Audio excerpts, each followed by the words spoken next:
part of the walkthrough. I was reading my guide for the game, and I just figured out some side questing I can do at this point that just got unlocked. So I'm gonna go not continue the main story, and we'll go do the side quest because it's gonna be really beneficial to me.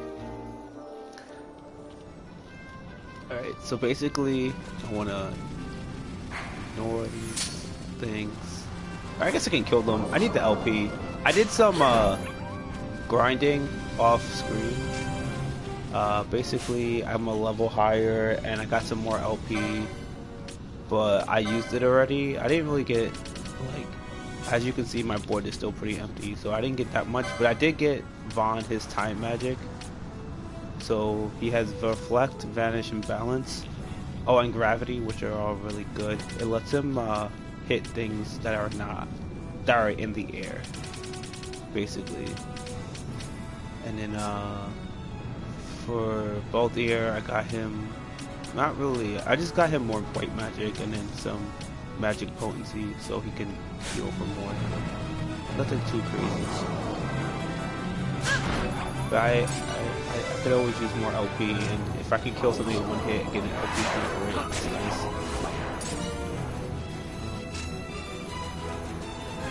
So I'm pretty sure, wait, let me just remember this correctly.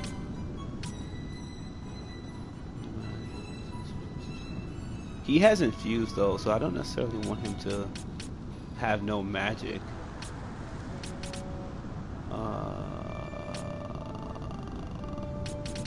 I guess this is good for now, because he has crappy armor, so I don't want to take it away from him. I think I could talk to this guy. Thanks for delivering the flower to me. Did they say when they'd be sending someone down to relieve me? What? They're all up on the north bank? I guess I shouldn't expect their replacement anytime soon. Let's see.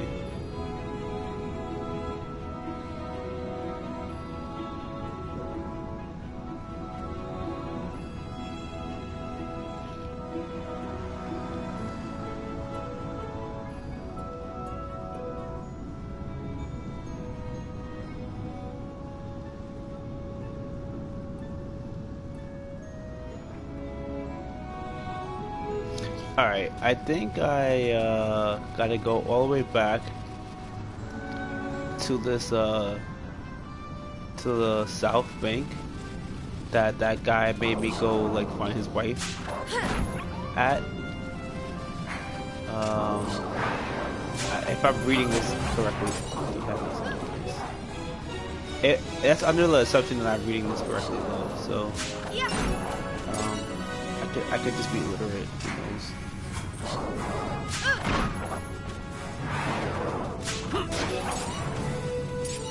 Alright, so keep going, keep going.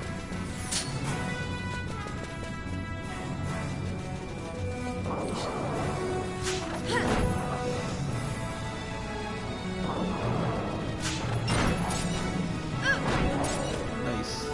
Getting some items.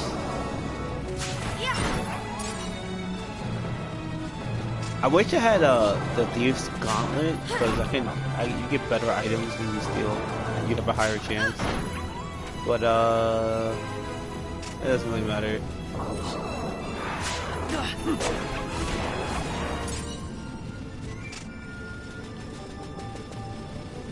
Just keep going. Yeah.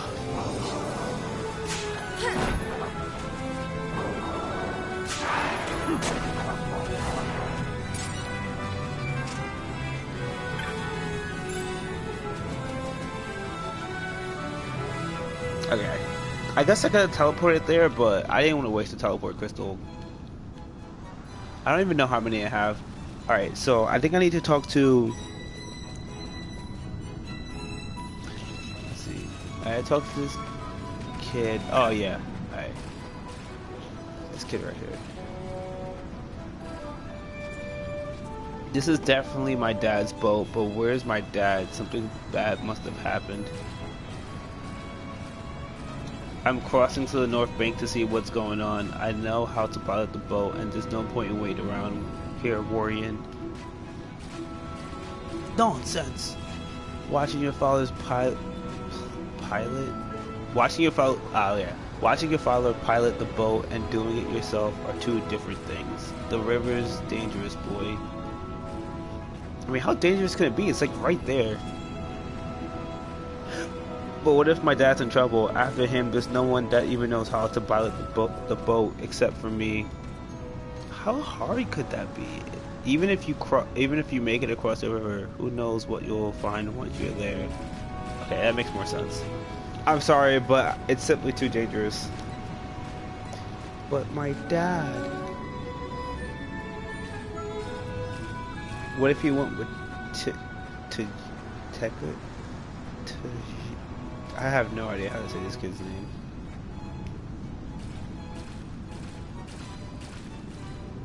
He hunted the flowering cactoid for Dantro.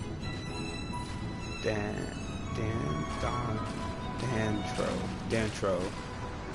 He must know how to defend himself. That is true. What do you say, boy? Will you do this for our village? Will you go with this kid to see what's happened on the North Bank? Yo, what's the grammatical origin of these words? Because they're definitely not... Yeah, let's go. Because, like, I mean, at least the names, maybe not the words. Thank you, boy. Look after this kid for us, will you? Oh, yeah, sure. At least I'm not a stranger to these people. Oh, it's a mechanical. It's not just a sailboat. Oh crap! It's infested with monsters. It's funny. Yeah, I beat this game, but there's a lot of stuff in this game that I just didn't do. Look over there. Are those cactoids? They must have attacked the North Bank. What are we gonna do? These people are just taken hostage. Wait, there's my dad and everyone else too. I don't like the look of this one bit. Seems like they're holding them hostage. But what would cactoids want with hostages? I don't believe it. The cactoids all up and left. Now there's our chance to go help my dad.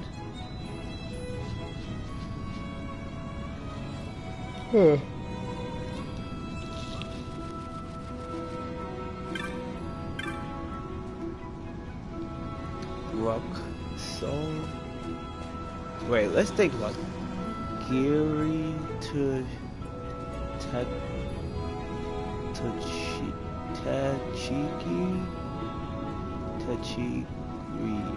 Tachigri.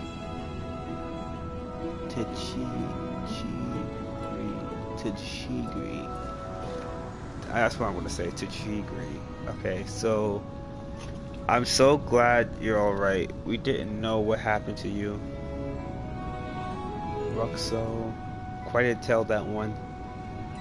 And you've got some tales of your own piloting the boat by yourself. I do, you got the river in your blood. The others said it was too dangerous, but I knew I could handle it. But what about the cactoids? They ran off, looked for good, right? We can only hope so. Still, they're a prickly lot. Can't imagine they give up that easily. Whoa, what's that?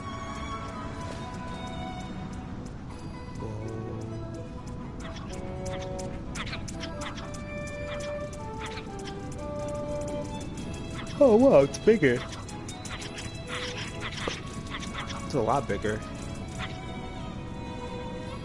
That is the leader of the cactoids. Hey, Prickle Pants? Who do you think you are, kidnapping my dad? Stay back to Shigri. They're just trying to find their son. Find their son? You mean they're related? That's right, they're a Cactoid family. That the eldest son, Dran, went missing, and they set out to find him. They came to our village along the way. Nothing but bad news, says Dran. He's part of a Cactoid clan terrorizing the desert. There's even a bounty on his head. The one here is the matriarch of the family. She's been searching high and low for him, wants to bring him back home and set him straight. I'm pretty sure I killed him. I'm 100% positive I killed him. I'm pretty sure that was the hunt we did.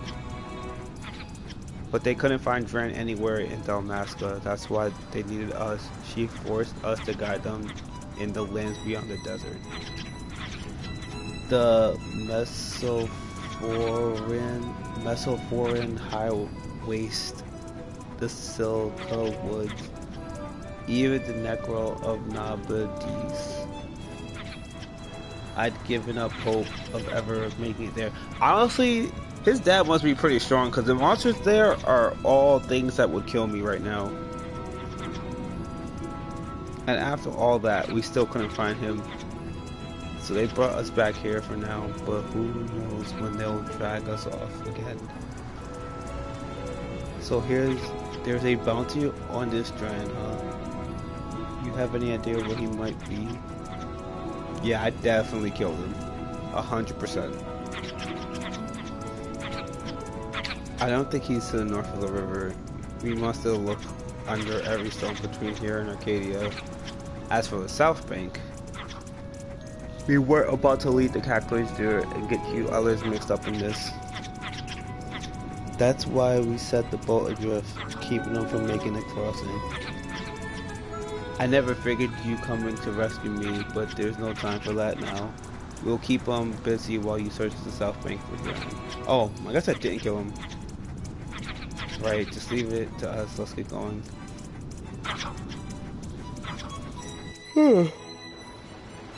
Well, I guess I didn't kill him, but that definitely sounded like the thing that I killed, because it was a gang leader that I killed with the Cactoid gang leader. So I gotta just find this stupid thing.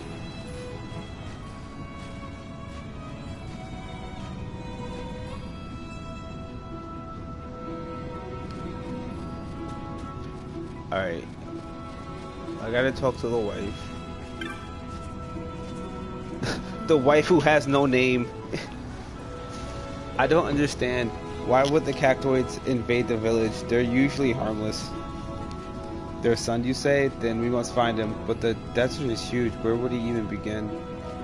Wait, if this Cactoid has been causing as much trouble as they say, someone may have posted a bill for him. Unless the bill Don Troy posted. You hunted that Cactoid, didn't you? You didn't. You don't think? Of course, the Cactoid you hunted must have been their son, hunted and made into medicine. What, the flour? Why, I boiled it and threw it away behind the house. And I think I have to go behind the house.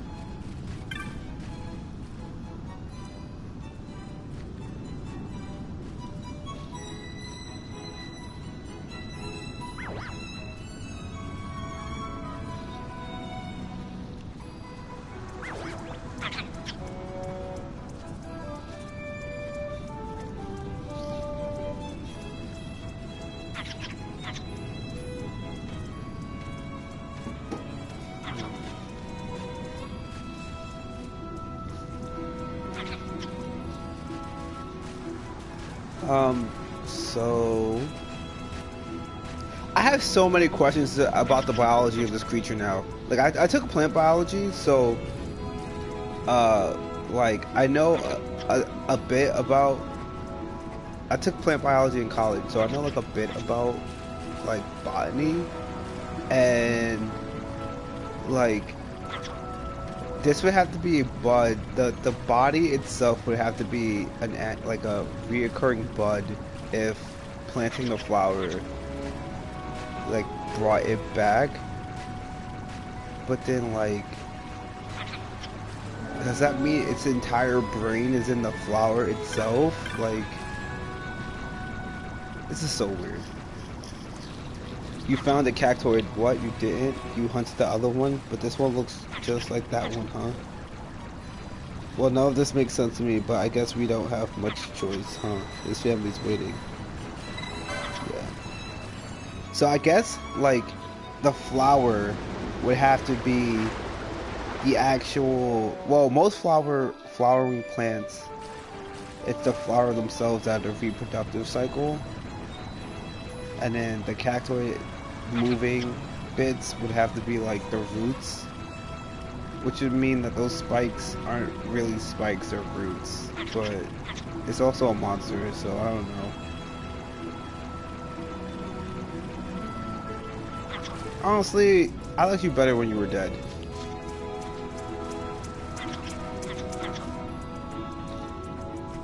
Hey, we found your son for you. Now let my dad go. Oh yeah.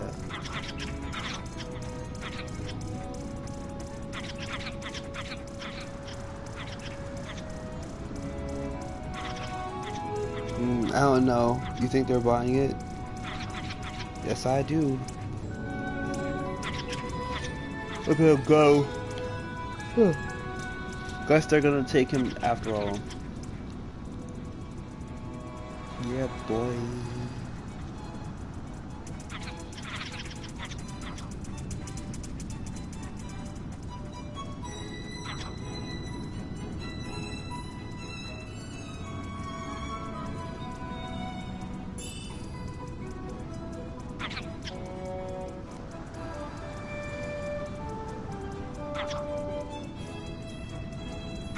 Neat.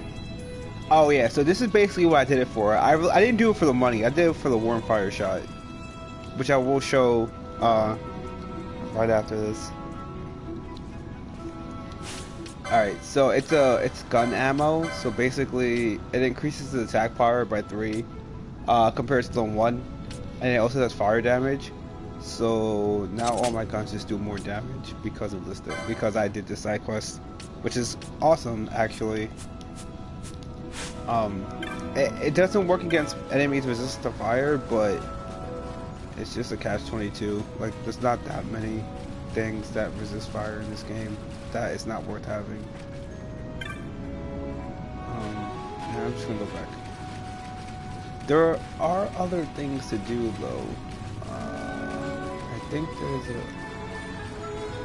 there's a section I can go to explore. So let's do that first.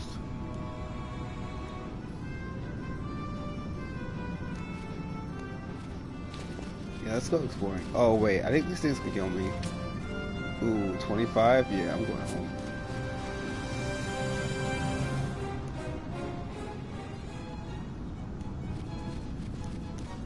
I'm level 18. Oh yeah, I'm level 18 with bad equipment, so I'm not really trying to duke things out with people.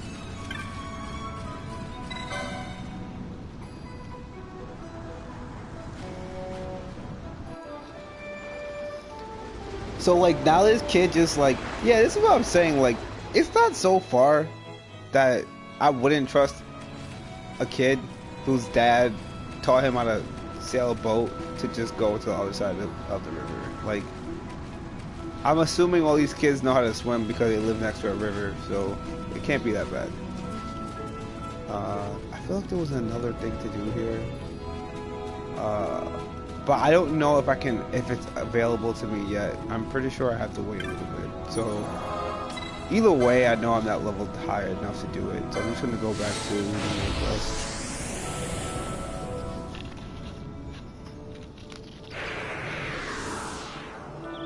But I will be ending up back in that village, because there are a lot of side quests that you have to come back that like you could do and then wait until you get until like, the story unlocks the next part, but it's not really worth it because like the last part of that side quest is available like maybe 1 or 2 chapters from now, and it's a dungeon, so I'd rather just do all of it at the same time. That dungeon is it's a pretty long dungeon.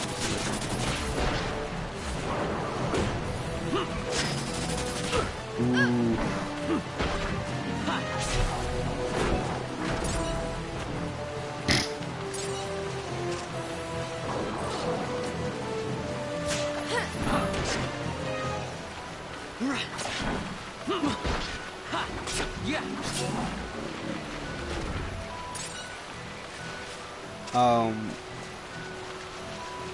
I'm at a point in the game where I kind of need to like grind out my gambits because, well, on the license board, because like my characters actually have more than one option in fights now. Like almost every single one of my characters can do more than just randomly attack or just randomly heal things. So I need to actually have like enough gambits to be able to optimize their gambits. That makes sense.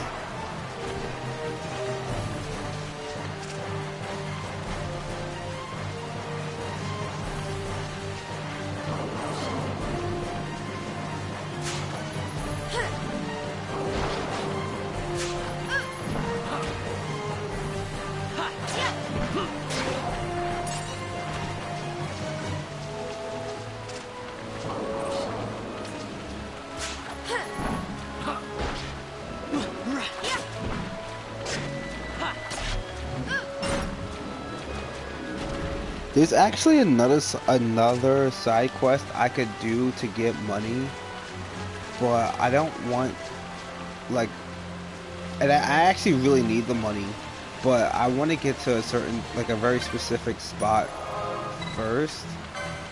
Because it's like basically like one, maybe like not even one chapter. I just have to cross this expanse, and then I'll end up in the next village. It's in the next village, because like that will let me do 2 side quests that will get me some nice stuff. The issue I have with the side quests in this game are like they're actually really cool, and I kind of like most of them. Most of them are pretty engaging. Like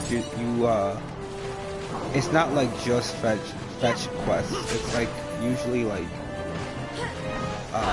some type of puzzle, and if it's not a puzzle, it's like well, I mean, some of them are fetch quests, but some of them are like searching for things, because a lot of the things you look for in this game kind of like fade into the background, so it takes effort. For example, the side quests I want to do kind of just involves me looking for people, so that's kind of interesting. Because like you have to go, it's in Rabanastre. Basically, you gotta like just go and look for like a group of women. Like they all know each other, but they're like scattered. So that's kind of interesting. Because you hear their story and whatnot. The side quest at the villages we just at, the South Bank and North Bank village. There, the first one was like, you know, just a basic, just scroll through some text, basically. But the second one there is a puzzle, so it's like a little bit more engaging. And in all the dungeons that are side quests, like they're either really hard, or they're just like, or it's just a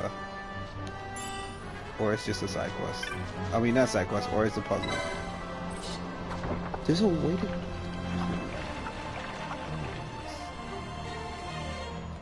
That's one. Is there?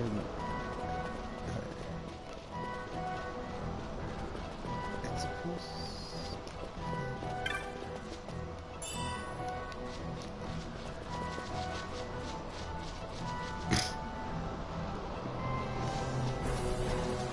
Oh, here's the other one. Yeah, okay. I remember how to do this.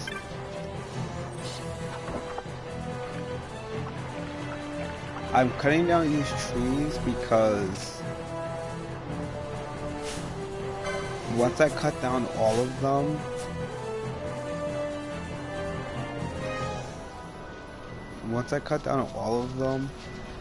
it'll form a new path for me to go walk along. I'll be in and out of this region because I have, like, just literally because I have to. So I'm not trying to like do all of it right now. It's more so just so I can do a hunt. It's not really anything super crazy there. But I just want to do it when I see the trees because I will forget. This thing is so fucker. Okay. I'm gonna try to kill this thing. I almost killed it last time, but then it killed me. Oh, I got slow. Nice. So what I want to do is actually put decoy on Bond so that I don't get attacked by some random crap. Yeah, I think this should be fun. And then I'll just play with Ash and like cast magic on him. It's pointless.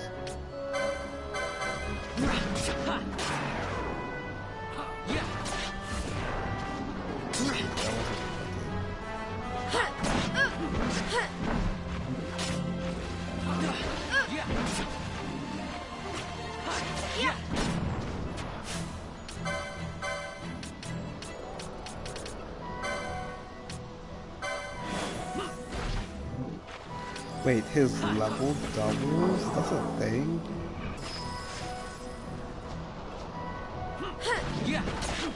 Oh no!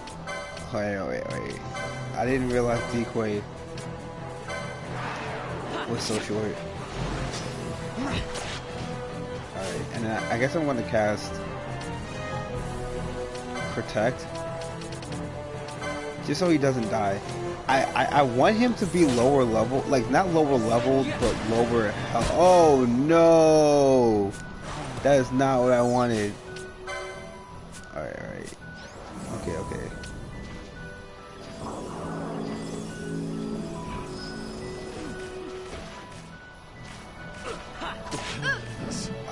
I don't think I can actually kill this thing. Oh, wait. I think I can. Hold up, wait. I think I can. I actually be smart about this.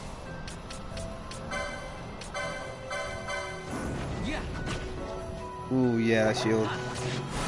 No. Don't. Okay. I think I can kill him with this quickening.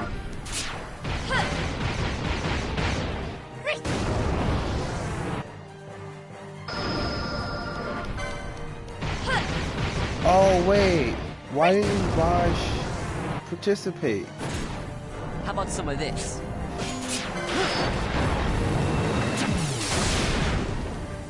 I'm pretty sure he has missed charges for him. It doesn't matter. It doesn't matter because I got over the 3 chain. Yeah, I level a chain of 5. That's not that bad.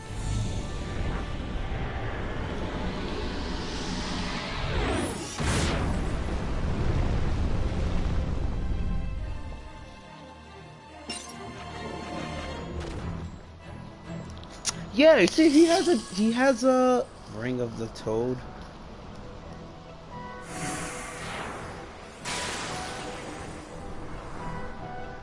He has a mischarge. Why didn't he participate? Oh, he doesn't have. Oh no, he doesn't have a mischarge. He has a summon. It's not the same thing, but you get a mischarge for it. Yo, honestly, I remember in OG Final Fantasy 12, you didn't get mischarges, which are basically just like,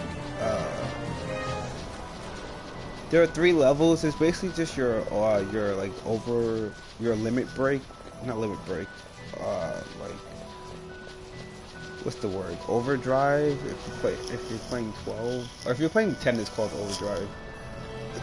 But like it's basically like your super special, like your super mega move. And if you were playing 12, like the original Final Fantasy 12, not Zodiac Remastered, yo, it was stupid. Like you didn't get charges, you got MP. So basically what would happen is when you like get unlock the quickening slots in the license board. Which I think you should. I'll show you the game like. Yeah, so when you unlock these things on a license board, it basically just you have like a base amount of MP, and it basically just increases your base amount by that much. So like it doesn't double because the first mischarge might double, but the second mischarge doesn't double. It just adds that base amount again. And so now your max MP, when you get all your quickenings, your max MP is like 3 times your base amount. But each charge you do, each like mischarge is a whole like third of the entire total. So basically it'll increase your MP, which is kind of nice, right? Like, oh yeah, I have more MP to cast spells with. But when you use quickenings, it takes away all your MP. So like a lot of that MP is just like fodder, and it doesn't really matter because you really need quickenings in this game. Like a big like pro strategy in this game is to get the enemy low, and then because most bosses have like a special mode where they get special that's the ring at last, long last. It's found the club, the Dow, he defeated it. That's all I did. Ooh, Superman. He said Becky with the ring, don't give it to, take it to my beloved. Go. I grow weak, so cold, so cold. Is he dying? Like, okay, so basically to give the ring back, I have to come back here when it's like not raining, but obviously I can do it. What was I saying? So, let's see. I got two more hunts here. This one's in, that's kind of far. So, and that's kind of far. And I can't teleport anywhere. Okay. Alright, and then this one, okay. Right, so basically a lot of pro strat. Okay, back to what I was saying about the whole quickening system in the OG Final Fantasy 12. The quickening system is based on your MP. So like, let's say you have a magic user, right? Let's say I have, well, let's say for whatever, the license board was also different, but getting into that is just pointless. So, it's not pointless, but that's story time. And I'm on a different story time. So, let's say you have a mage user, right? You could cast your magic, right? Because obviously you need to cast your magic if you're a mage user. Or you can just spend all your MP to do one attack and then have 0 magic. And like the Aethers and would still just heal you for like 100 MP points, and the max total will be like 300. So like it's not that great. Now in this system, Zodiac Age, it's just a completely different bar, which means if I'm a magic user, I can still do a mischarge. And the thing with the quickening system with it being taken from MP is that even if you don't initiate the mischarge, if you participate in it, you'll use all your MP. So like any character can start the quickening, but like and you can like use 1 bar or 3 bars or whatever based on which level you use, because like it's only 1, but there are 3 rings. If you participate in like to get like the max chain,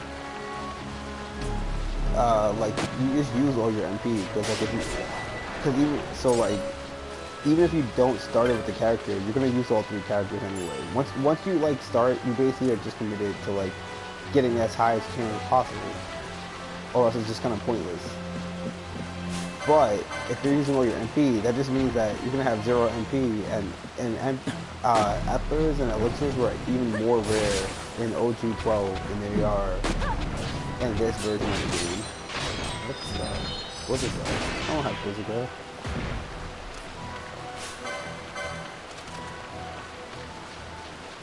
Okay, keep this guy. And look at that one fire shot doing all that damage. Can I cross? No, I did not cross.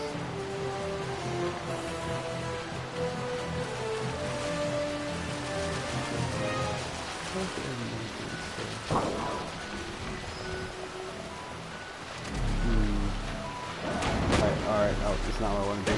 It's not where I want to be. Okay. Get those items and get out of here.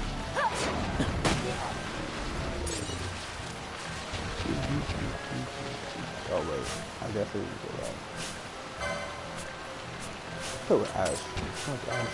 She's a pretty good character. She's just like a huge meme. Like that's the best way I can describe it. So like hypercritical of everyone. And not in a way that is actually constructive.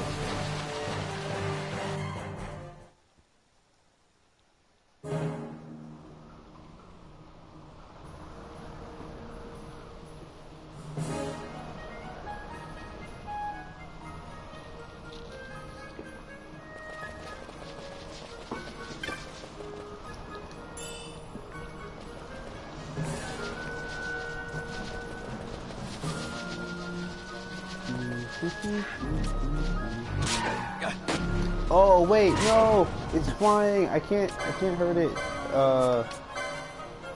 No, I can't hurt it. Okay, I'm just gonna attack the thing I can't hurt.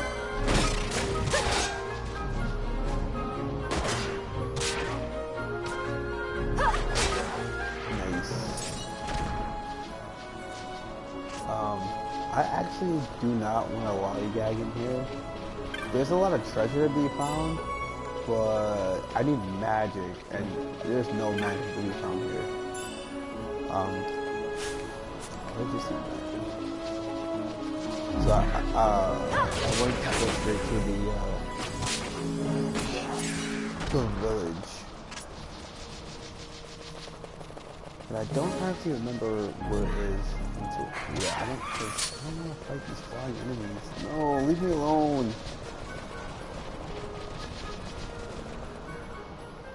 I don't actually have a lot of tools to deal with flying things right now.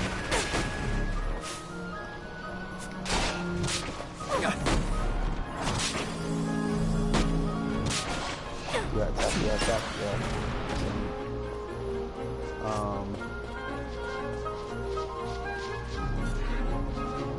Oh, I was playing. I know I'm playing a completely different game, but I was playing. I was playing Under Night in Birth, which, like, I always called Melty Blood 2, not because the game was like so significantly the same as Melty Blood, because the two games are pretty different, but like they're made by the same, like French Bread, which is the same company. But the reason why I call it Melty Blood 2 is that the group of people that got me playing Melty Blood is the same group of people that got me playing Under Night in Birth, and like it just feels very what's the word? It just feels you could tell that the same people made the game. That's how I would explain it, and that's a good thing. Like it's a really good thing because Melty Blood's a great fighting game, and Under Night is also a really good Under Night is also a really good fighting game. So this is not like me. It's not a bad thing to. I just realized that I'm fighting things that. are weak to ice. So what I would do is, what I would do, I'm gonna just give her a Gambit slot. Don't do anything special. And then,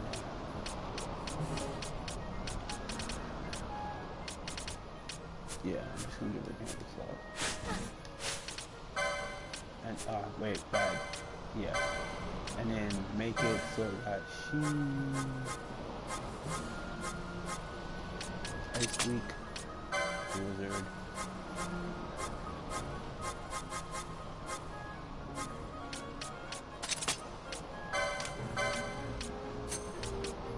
And I'm gonna just have her attack because she doesn't have a lot of MP right now. So yeah, so I was talking about Under Night. Under Night's a great game. I played with the Yuji Hara, which is basically she's like a samurai girl. She does like the idol fighting style. So apparently she's one of the hardest characters to play with in the game in terms of like being beginner friendly. But she's also the first character I ever played with in that game because I was like, this girl does samurai stuff. I like samurai stuff.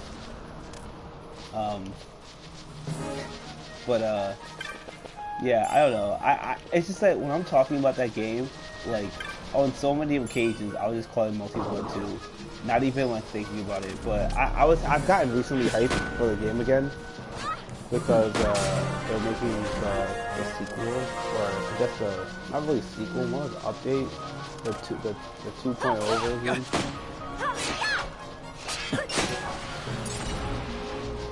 Where's this go?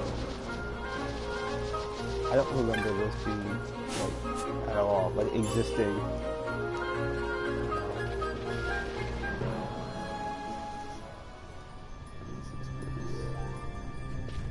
Oh, I know what this place is. The Caverns, Zeratina Caverns. There's a summon in here, but I don't know if it's available. Also, yeah, 37. I'm going home. It's not doing this. Yeah, I have to. There's a summon in there. It's a pretty easy summon to kill. It's like one of the first ones that are a side quest summon that you can do, and it's kind of neat. It does lightning damage. I don't really use summons in this game too often. I've never really felt the need to use it, but some of the summons are better than others because they, like, there are two different summons I'm pretty sure that can use water magic, and they can use like up to, so like those are nice to have because you don't get water magic. And then there's also an earth summon that also is nice to have because you don't get earth magic. Yeah, at least you get base level earth water spells, but you don't even get a base level earth spell. Okay, now we use that type.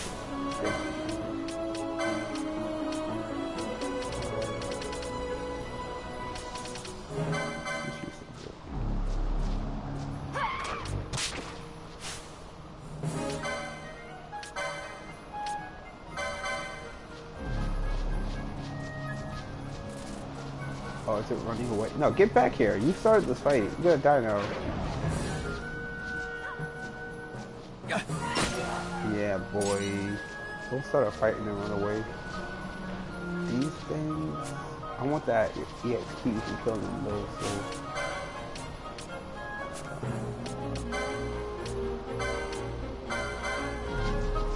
Yeah, do that arrow. Yeah, do that. Oh, wait, this is not smart.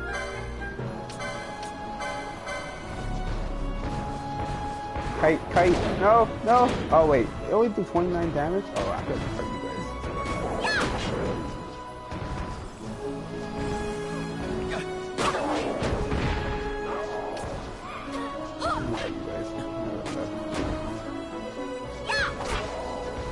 Yeah, boy.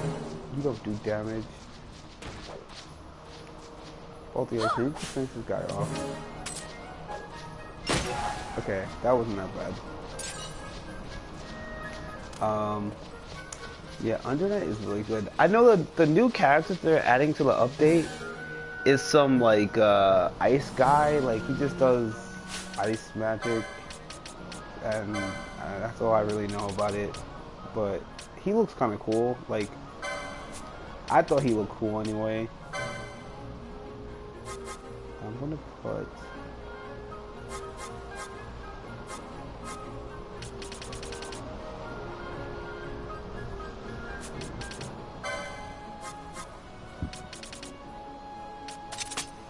I'm gonna do this, but then I'm also gonna make it so that she does not try to just like run up on flying characters since there's so many around.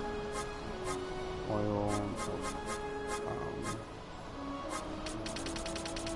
just Aqua. I'm not trying to use all my magic. But I'm gonna do a pro strat and blind one of them because yes. Oh wait. Oh, I think I can make one of them go sleep. Right? That's one. That's silence. That's not sleep. I pressed the wrong button.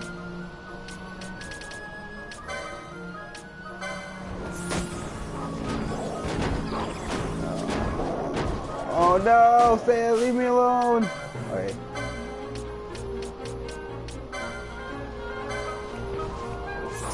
Alright, so sleep is effective against these guys because it's like high key. I'm not trying to get run up on.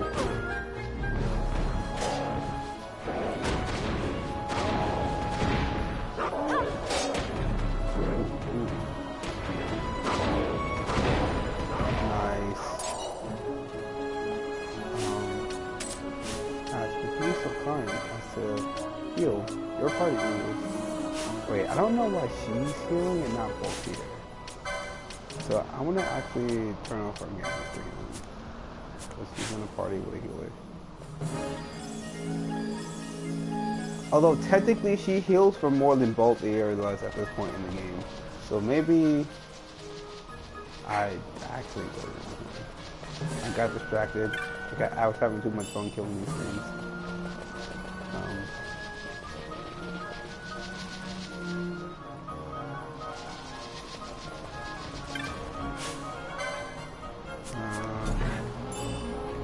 Alright, I need to get out of here.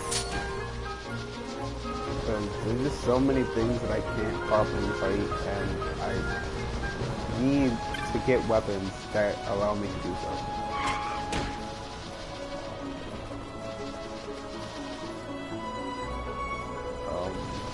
Okay, these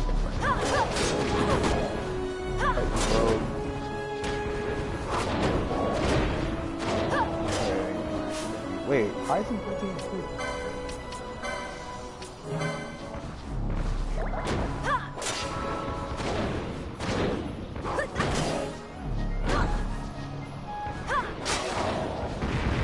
Okay, cool.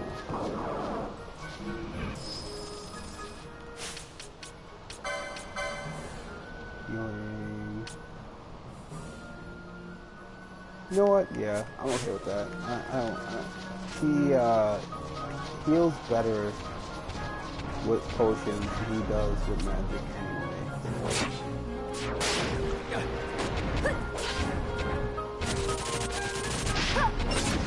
Ooh, what was that? You know what I do want to add to? You know what? I want him to, I want to give him another gambit, but first I want regain, not regain.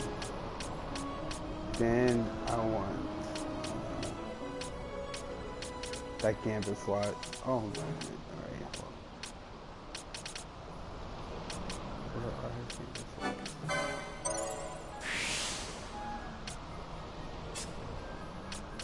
For him, I would like gravity, and I would like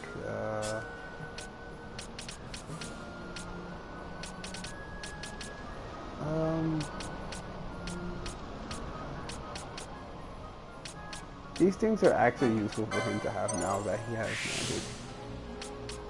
So I'm I'm gonna give him these two things because they'll just increase his magic potency. For her, I would like. Oh, I know what I want. Boom. Swiftness. That's not good. For him.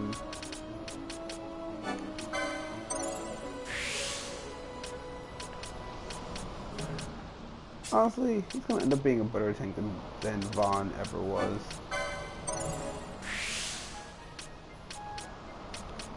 Give him that HP. For her, what's this? This place, I guess.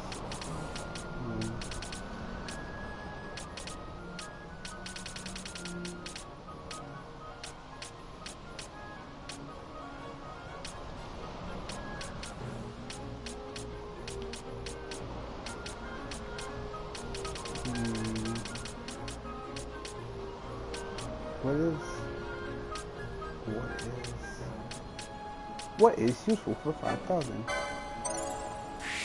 That would be useful actually. I guess I'll just give her accessory slots because these are always things I forget to do, and that is not helping later. Gambit, Archer is like, I don't even really care about Archer now that I have this white magic slot, and then and then once I get Curaga, it's good. I guess it's not really pointless. It's only pointless until I get Curaga, because Cura heals multiple people, but Curaga heals one person. And this is something that I'm not in a rush to get, because I'm not getting that magic anytime soon. Let's go back to her black. Oh yeah, I'm gonna need this though, because I'm about to get these spells, these two slots of spells.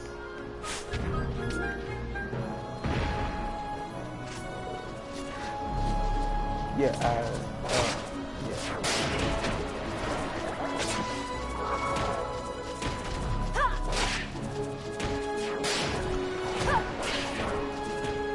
No, okay, nice.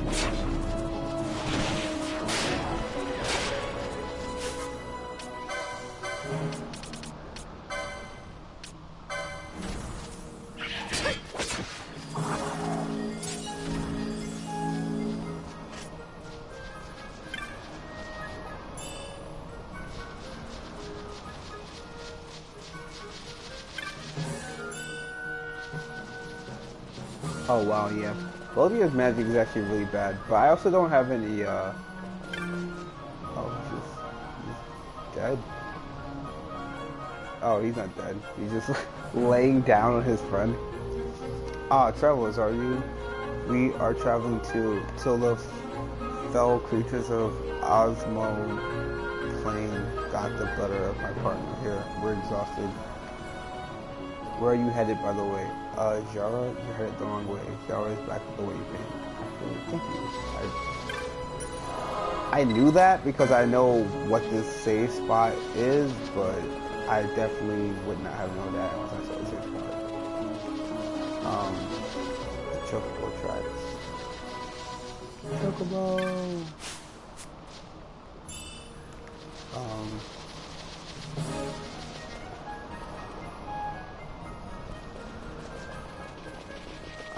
I'm gonna go into the Valley of the Beast. There's a lot of creatures here, but let me kill these bunnies first. These bunnies are harmless, but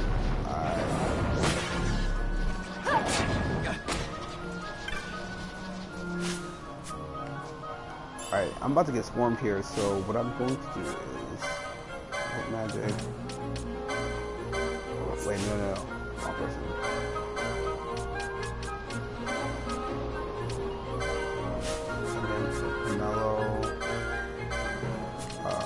You don't have to do magic, it doesn't matter. Okay.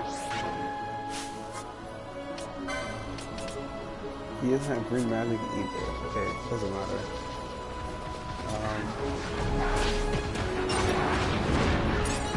Oh no! I didn't mean to do this! Okay, it's fine. I want to fight this guy anyway.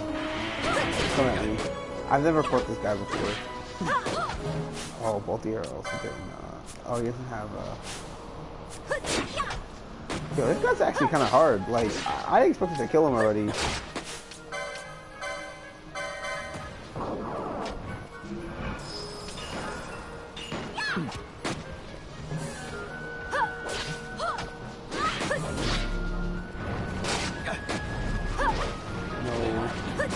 No!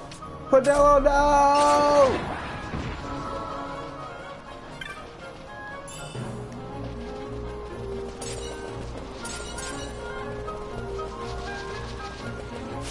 Alright, this is why I need a decoy.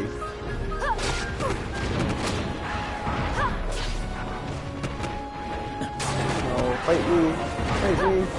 Fight Ash! Leave Penelo alone! He did nothing wrong. I mean, I guess he did something wrong. He definitely killed that dude, but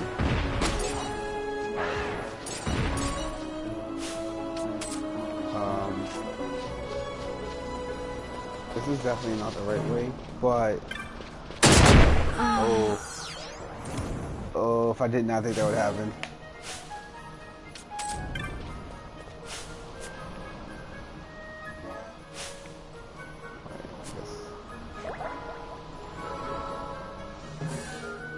So who's gonna...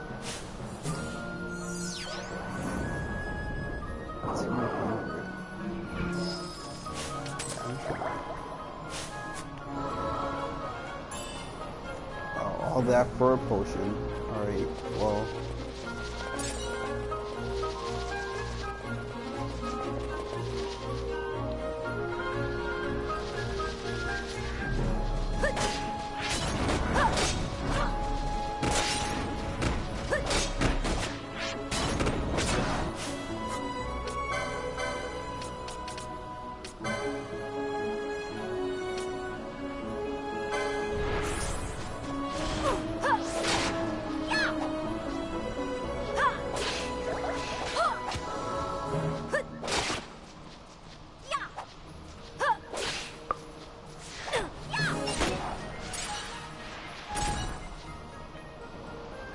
I don't know. I really like the weapon design in this game. I kind of like get lost in it sometimes. Like this sword shield, like it just looks really nice.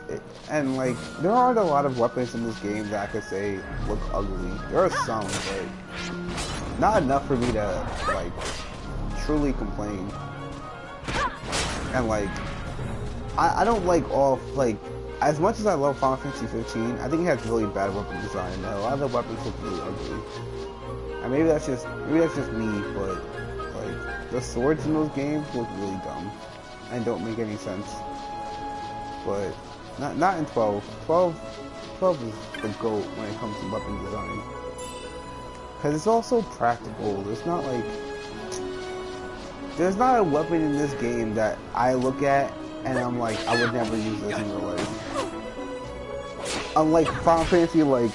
Well, really any other Final Fantasy game, like Final Fantasy X as well, has really dumb, like, weapon design. Like I would never use Orange Sword, or even think about using Orange Sword.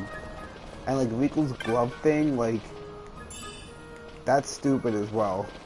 Waka used a literal like, not a basketball, but like, it's the you know, Final Fantasy 12 equivalent of basketball. And then what else? Lulu uses a doll. Like she doesn't even like have a real weapon. So like, I don't know. I played that game, but then at the same time, Final Fantasy 12 too. Yuno uses a gun, which is like the most practical thing I can think of. Well, maybe not fighting like giant monsters, because like, no, yeah, fighting giant monsters definitely. I'm not trying to go fist fight a giant monster.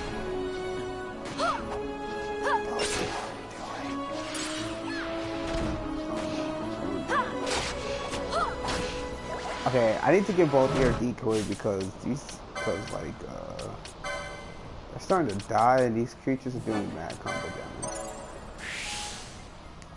Okay, so he can decoy Ash when shit gets real, like that, cause like that thing will kill me. Right? It's the dumbest thing. That's a yo. Honestly, as much as I love this game, the fact that decoy isn't hit 100% of the time is really stupid. Like, it's just really stupid. It bothers me so much.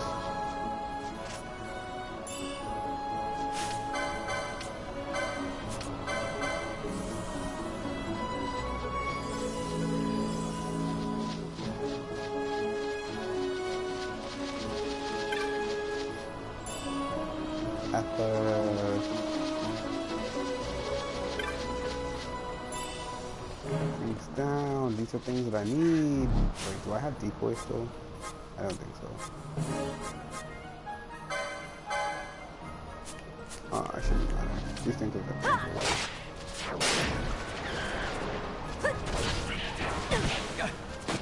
Wait, where did that damage come from?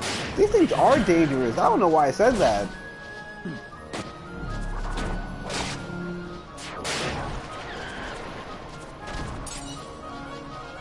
Okay. That's so sad you had to go kill chocobos. They're so fluffy creatures.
So I just wanted to get the maps. I got to this guy. Who are you? This is Grassland. No place for human children to play at games. They are wayfarers. They bring you harm. I saw them cross the Ozmon plains. They are warriors of great distinction. The fiends of the plains trouble them not at all. You ventured upon the plains alone, War Chief, again? I thought I killed you, I'm not gonna lie. What business have you with the Gareth?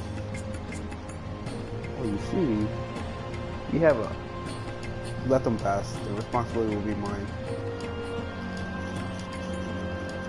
If this is your wish, then you may pass. You saved many humans wandering through our lands. So are they like based on Native Americans, like traditions and whatnot? Because this series is definitely not based on Japanese history or mythology. I have not made introductions. I am Subpinula, War Chief of this village.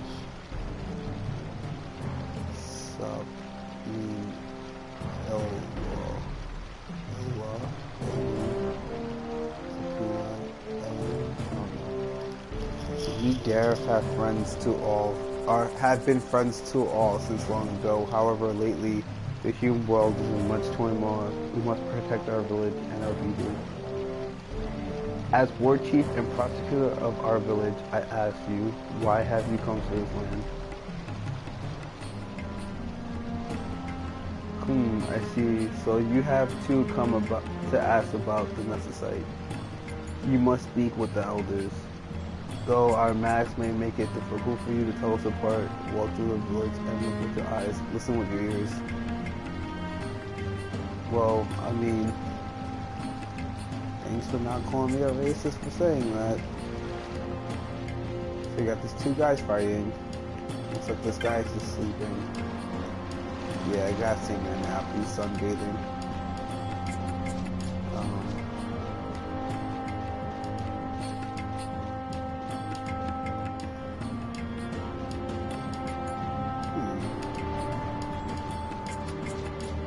It's kind of a cool place. It doesn't seem like there are any women here, though. Maybe this is their warrior outpost. Oh, yeah, this is what I'm going. Okay, so, hello. Buy a samurai sword.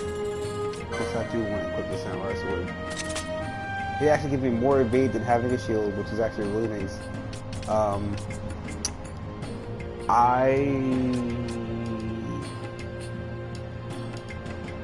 don't want that. I have that. I don't want that. I have that. Oh, wow. I have the best. Oh, I have some of the best equipment in the game. The only thing I could really buy that is better than what I have is nothing actually. It's nothing really worth buying. Oh, this one, fire, yes, and then weed is nice. Sell these money.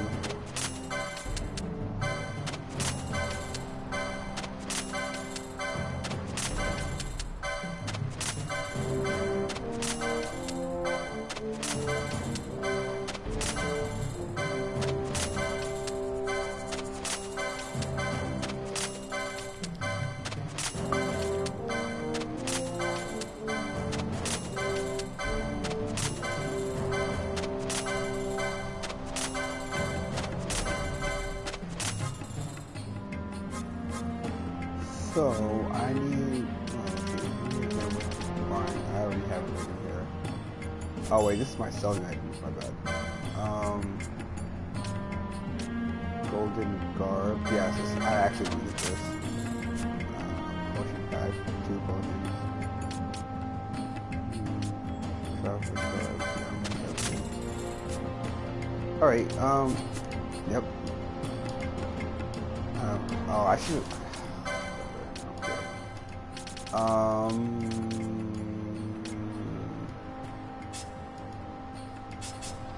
want to... Oh, what I really want to do is this. So now she can gambit, fire, weak, fire, raw. And then, honestly, any other magic besides fire now is kind of pointless, because even if it's super weak to lightning, my fire will do more damage.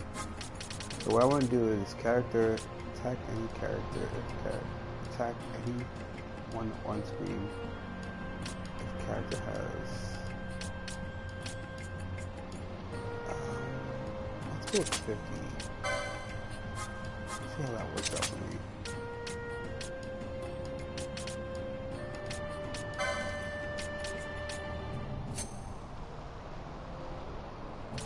But flying gets set above.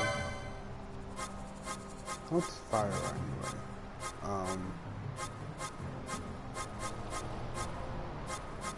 Fire is 16, aquas. Yeah, okay.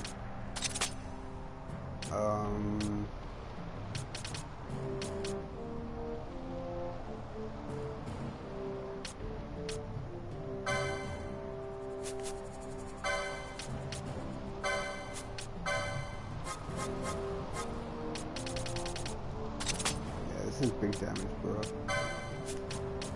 Big damage, big damage.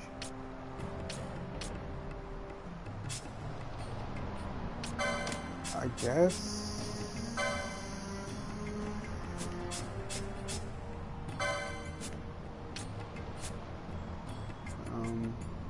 I guess technically Ash is still a better healer than both of you. So I won't put too much thought into that. Oh, but what I will put thought into is spears I'm very good on for a very long time. But I do want to give him... What do I even learn that? Shields and stuff.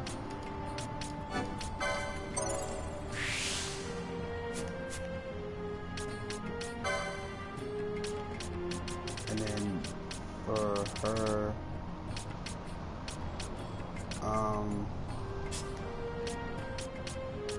I could increase her speed, and I could do so much for. Honestly, this is a great turn, but I want to give her. I'm trying to give her some more availability to magic. This is cheaper than.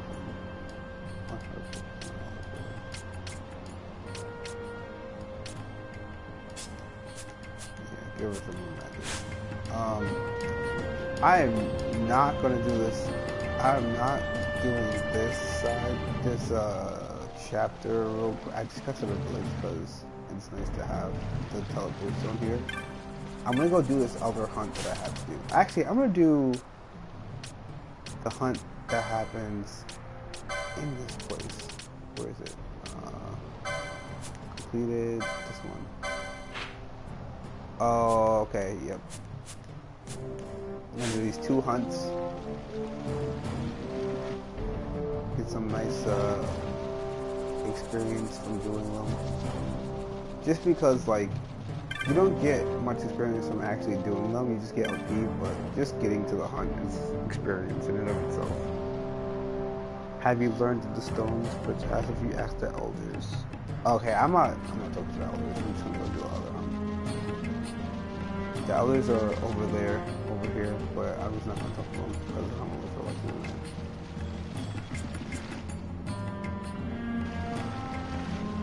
So I gotta go to teleport. I guess there's no real quick way to get there because it's in the middle of both the tomb and the Astrosand. So I guess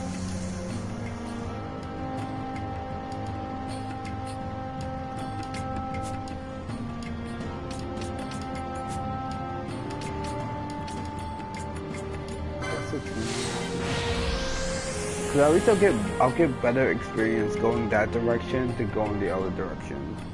Even though if I go the other direction, I'll have better like loot. But I don't really care about loot right now. Like, I know I should, because I definitely am broke. Well, I'm not broke, but I should, because there are lots of things I can buy that I should buy, but at the same time, I don't really care. I'd rather have the levels right now, because the levels would just make it so that I don't have to think about getting level ups later. I'm in a good spot right now. My characters are pretty powerful for who I am.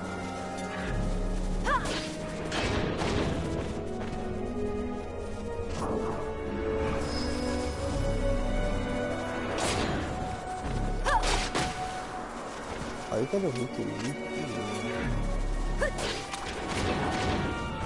Nice.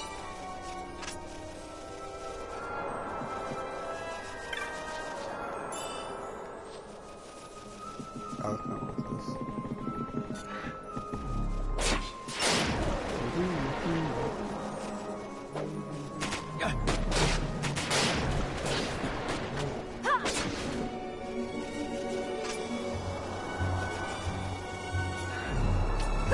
Oh, I was really hyped.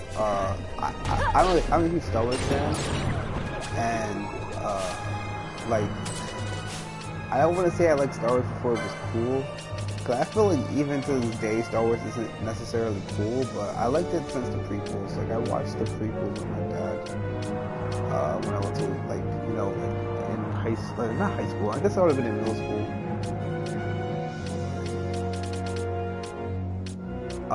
Like I watched it in the movie theaters. So that's how much I like it. No, do I not have an alarm clock? Okay, well, it's not the party then.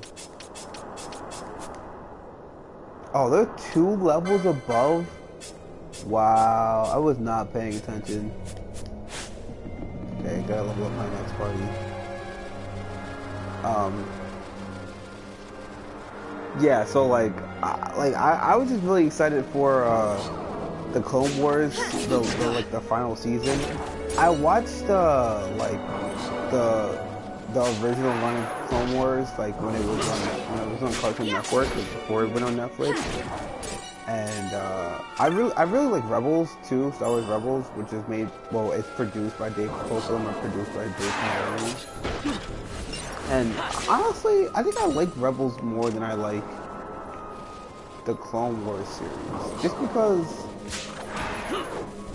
I think some of the stories told in Star Wars Clone Wars are more compelling, but the narrative is so it's just I guess it makes sense because they're in a war, but it's just such a choppy narrative. It's like you're like jumping from one place to another place, and like you're like even like Anakin Skywalker and Ahsoka and Obi-Wan as the main characters are like literally all over the place.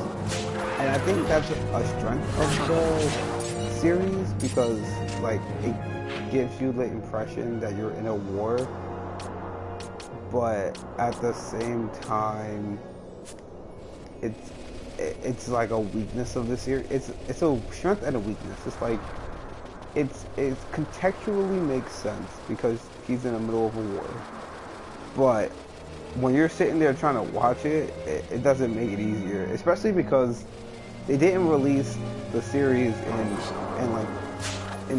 chronological order. Basically, the series, especially the first 3 seasons, are kind of just released in like terms of little mini arcs that have similar themes to each other, but they don't take place like in terms of a timeline. They don't take place right after each other. I think that's also a weakness because if you watch it in chronological order, it makes more sense, but it's still jarring either way, honestly. Rebels I think the story it tells is just, you know, you could just watch through all 4 seasons and it's just a story that has a very it has a very clear morality message that it's trying to send. The characters themselves all like just go through a very consistent arc, so you're not like and even the environments themselves are all very I don't want to say monotone, but it's just consistent. It's just like they're rebels, so they spend a lot of time just like on the run. But so even if they go to different places, the fact that they're on the run is consistent in and of itself. But that's not like, you can't say that about Clone Wars because they're not on the run, and they're not always trying to be on the run or even really trying to not stay where they are. It's just the fact that they're in a war, so that's when things happen. But like at the same time, Darth Maul is in both series, but Darth Maul's story is just longer and cooler in Clone Wars. Like that whole season 5 where he really shines and does a lot is just so compelling. It's also really sad. Like it makes you feel bad for Darth Maul because this whole thing sucks.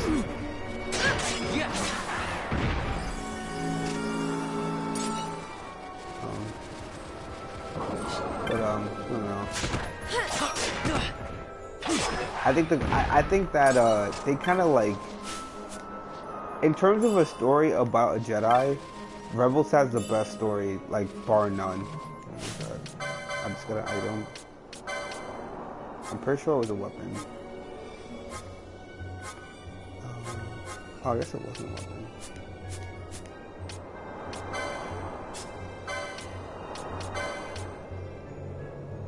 It is armor.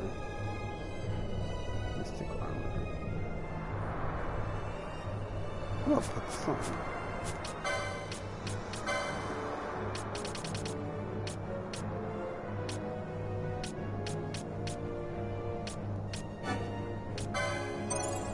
Yeah.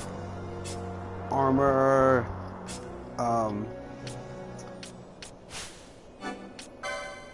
Yeah, magic.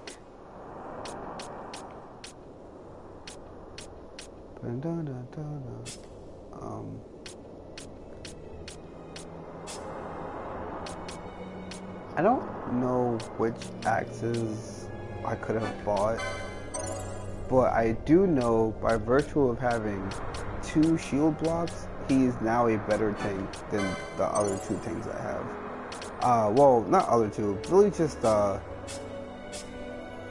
yeah, other 2, Ashe and Vaughn. I guess Vaughn isn't that bad because he still has just like a lot of health, but,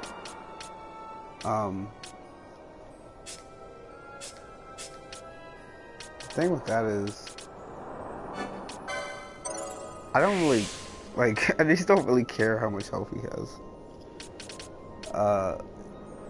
It just, I should probably give him crossbows, so he can like shoot things if I need to fight flying enemies. Like, I actually really need to fight this flying enemy right now, and I think only like 2 of my characters, like all my characters can't hit him with melee weapons, so it's not really in my favor.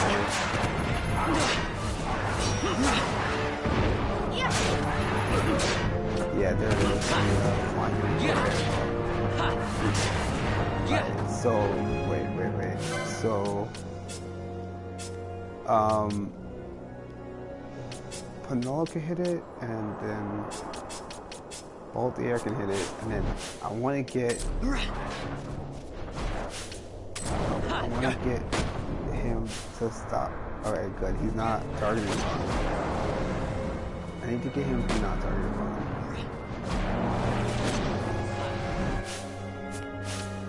Okay, I guess it doesn't. It'd be nice if I can get him to not target Vaughn. Okay, yeah. And then switching for Bosch, because now this is my entire like legitimate. I'm a kill a flying enemy team. Oh yeah, 1,700. That's what I'm talking about. That's mad. That's a lot of damage. That's ridiculous.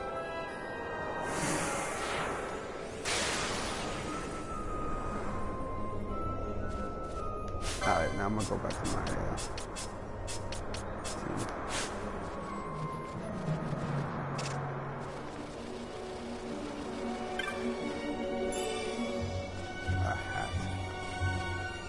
Alright, so, oh wait, I wanted to optimize this guy.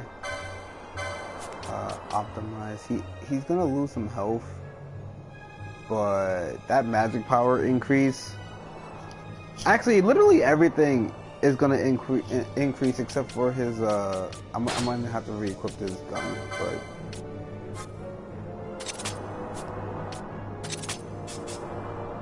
Actually, I think he has... Yeah, now he has higher magic power than my other characters.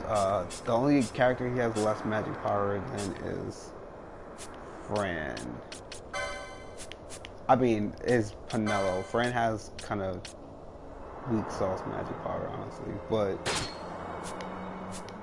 the mage, not mage class.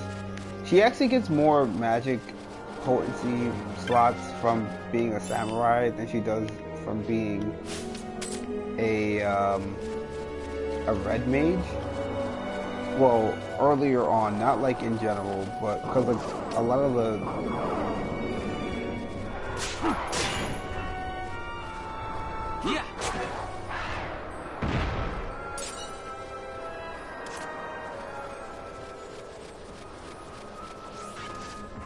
But I guess it doesn't matter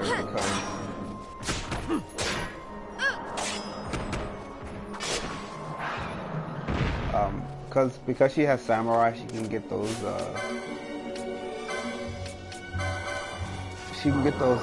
magic potencies earlier, which would be really Yeah, boy. That's what I'm talking about. Hit them with that bio. Shades of Black is really good. Even though you run the risk of like rolling low and casting a really bad magic spell, the fact that you don't pay for it, like you only pay for it in terms of moves. You don't actually use any MPs. So like you're just as likely to get like stat than you are to get a low level spell. And I don't actually know the roll chance, but just based on my like the times I'm using it, it seems more likely that you're gonna cast like a high level spell than a low level spell. Because like I feel like when I use it as a gambit, and I'm not just using it like as a one-off type of thing, like it always feels like she's casting, or because I usually have Shades of Black on Friend, because I almost always play her as a red mage, because like her stats are kind of crap, so the red mage, like it doesn't matter that her stats are crap because she can do everything. What was I saying? But she like when I have Shades of Black on her as a gambit, it usually is to my benefit. Like it's usually her using like high level spells that I don't have, and the only reason why I will use like the dark spell that she gets from being a red mage is because you're not guaranteed to get an AoE spell with Shades of Black. So like, it's just more consistent damage using dark and and it's like nice consistent AoE as opposed to like Shades of Black, which is a random, I'm gonna single target one person. So that's good, and it just lets me like really take advantage of the fact that she's a mage caster. Like I have to worry about MP with Penelo, even though she casts black magic, because like at some point she's gonna run out, and then now she's just some useless mage that is trying to hit somebody. But if I'm not gonna file in the request just yet because I need to go back to Rabanastre to do a side quest, and I'm gonna fulfill the hunt when I do the side quest. That's why I didn't go back to Rabanastre. But yeah, Shades of Black is a great technique. Are you a Hume, the warrior chief has spoken of? You have crossed the plains to learn of the stones, yes. I believe the elders can tell you much.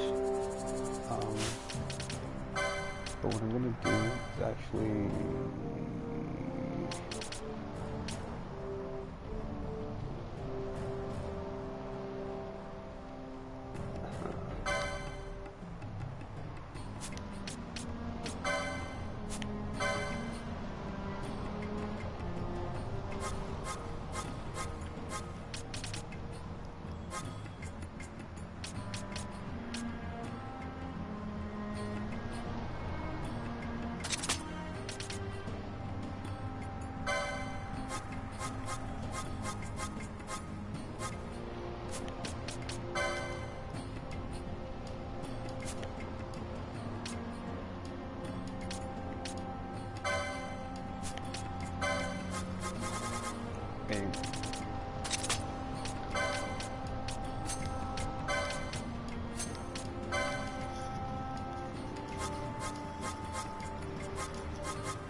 I will do this because I'm in an area that has a lot of weak enemies. Enemies weak to, what's that word? Air damage. Now that this guy actually has gambits and magic. Oh, I don't have immobilize. I definitely did keep scoring my license.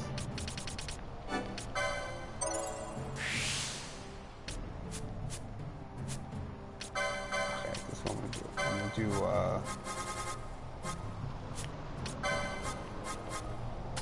Immobilize. There's a lot of enemies.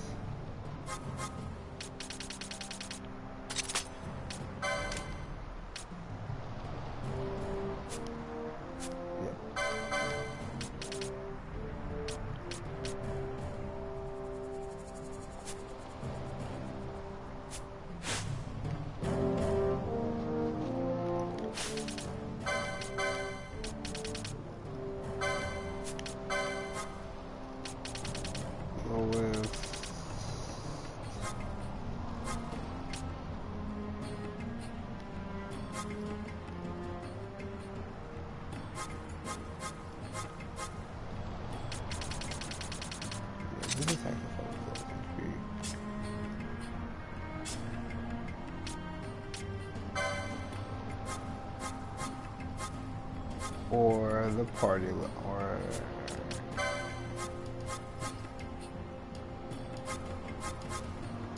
alright, I want him to attack the first one with the or target or party leader's target. Yeah, that's what I want. And then I'm gonna have him cast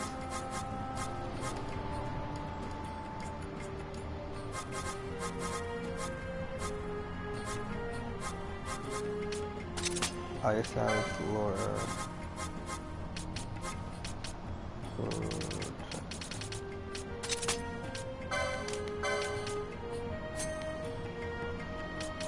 And then I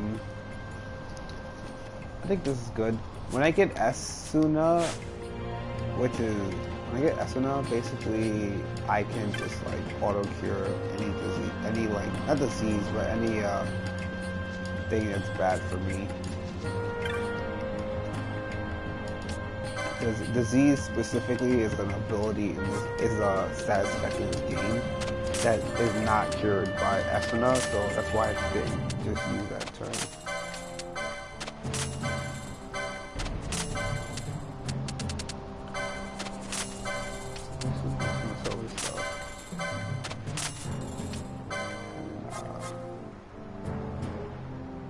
Traveler. I guess I could buy these techniques.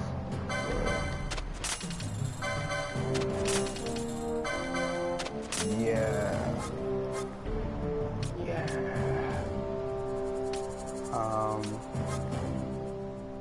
Magic gloves increases magic power when HP is full.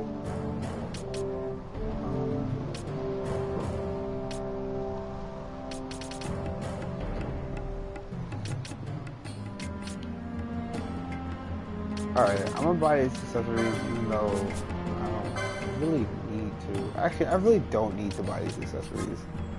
But I don't even need to buy.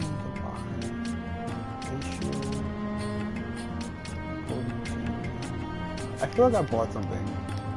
Alright. I feel like I definitely bought stuff.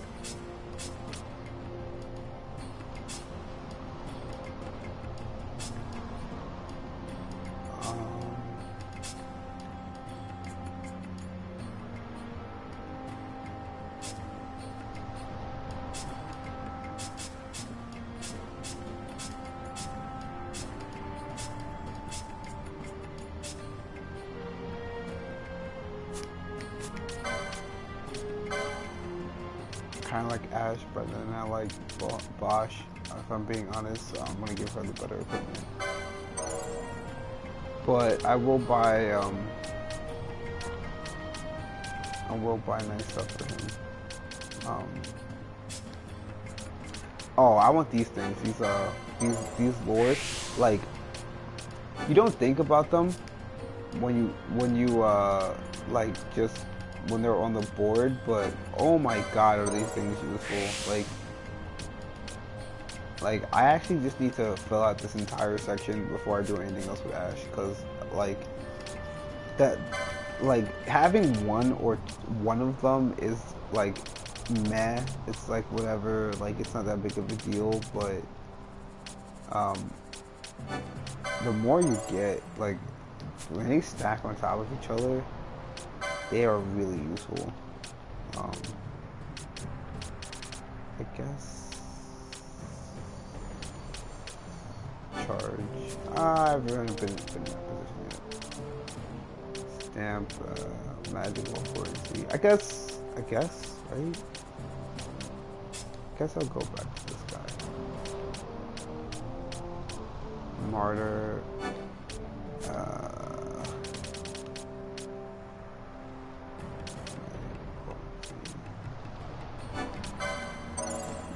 Do that.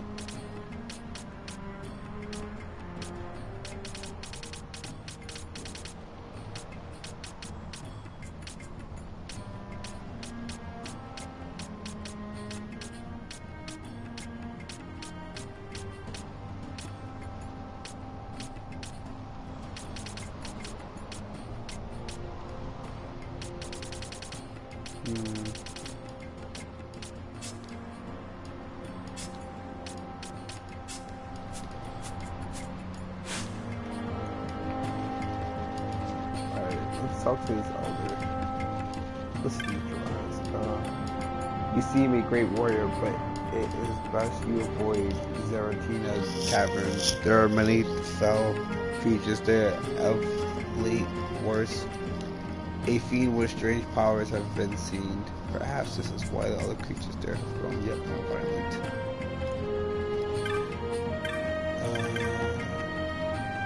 Are you the humans our war chief saw on the plains? Welcome to our village, protected by the clear flow of the Sag Hut.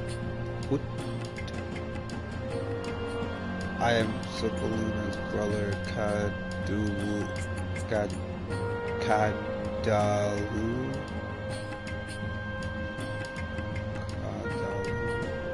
I worry for Subhanallah.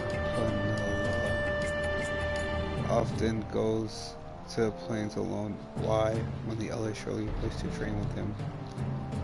He is stubborn this way. Your pardon. I spoke of a personal matter. Please forget it. You have business with elders, yes?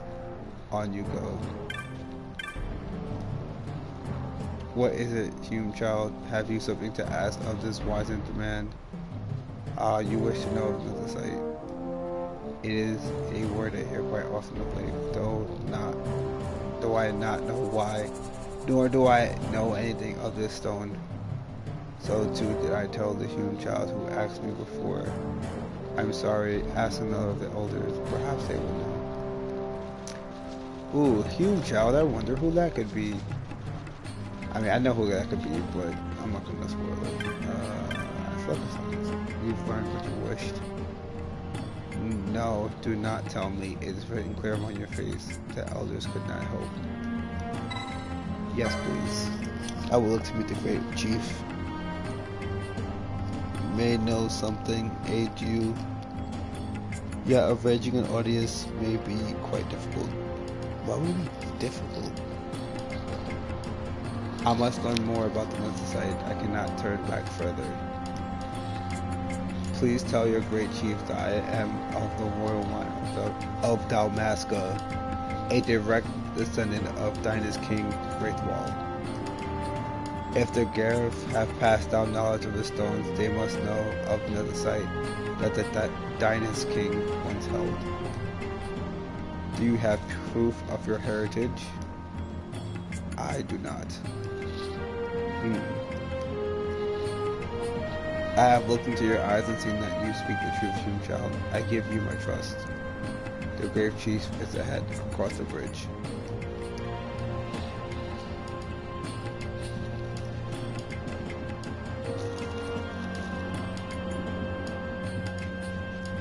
Oh wait, let me talk to this old guy. I'm not gonna do that side quest. It's this guy. There is Red Commander site being near this village. Did you know? It's an important and very holy place to us. Yet in recent years, humans have spoiled the land. They use machines to mine more and more of the stones. They steal power from the earth at their own peril, for the earth will surely take it back. Have you seen the bill posted for Enceladus? I have wondered what sort of person could come, but never did I expect. Guess I accept. Truly good, even if you are a child.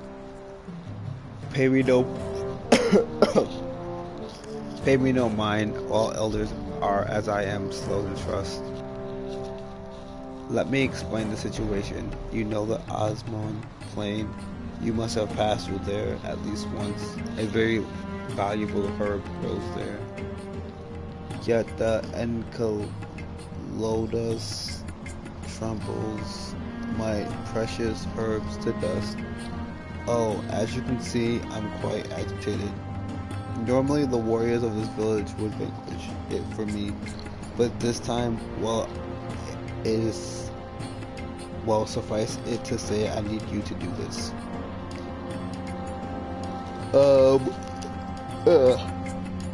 The Enceladus can be found on the eastern edge of the Osmond Plain. It is often seen in the shred, I'm told.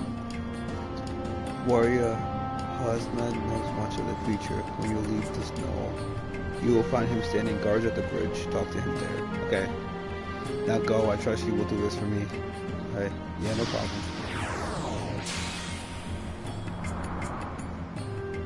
Yeah, I got no problem, dude. Oh, I have a theory. I don't know if I said this before or, but I might have like alluded to it, but I can actually explain the theory now without actually like being a spoiler. So something that we saw in the Tomb of Wraithwall is that Ash saw the ghost of her King Rosler, I think his name is, whatever, her dead husband. So she sees his ghost. No one else sees his ghost but Vaughn. So I guess Vaughn and Ash see the ghost, right? And something that comes up a lot in this game, like we just saw it, is that people, like, you can claim to be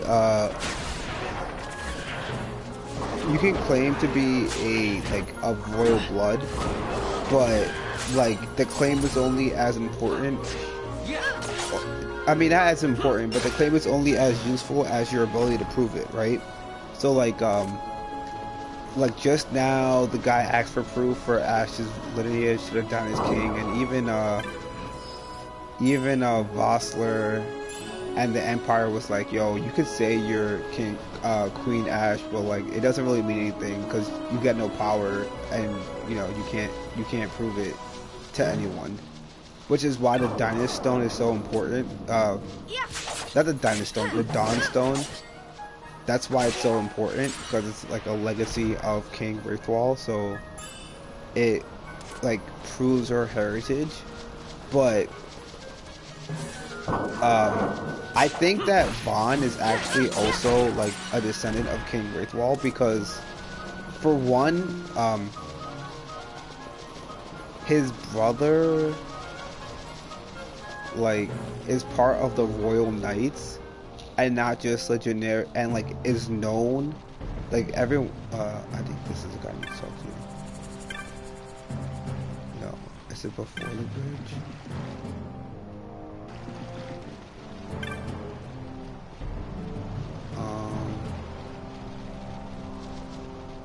Wait, I'm sorry, I have to go find this guy. I got excited.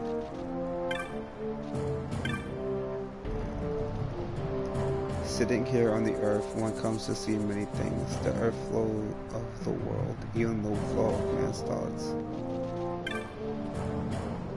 Have you come to learn when at the sight,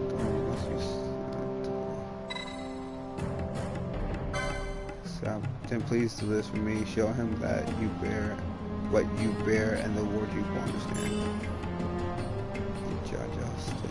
Wait, how did I?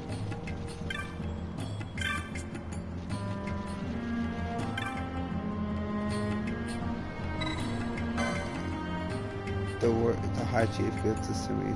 I thank you. I accept the honor. The Great Chief is across the bridge at the meeting place. Walks up to friend. Alright, I don't know why I did that or what it gives me. I was just looking for the guy that tells me what the quest I need to do. Is it this guy?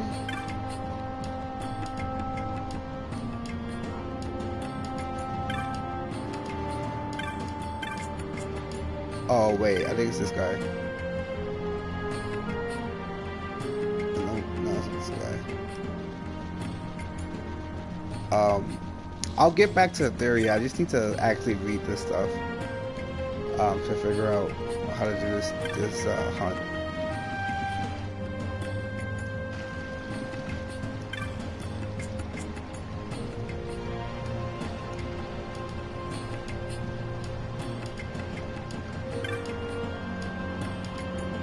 Oh wait, my grandfather told me once that there's a jack at the south of our village. There lies a great forest within this world stake.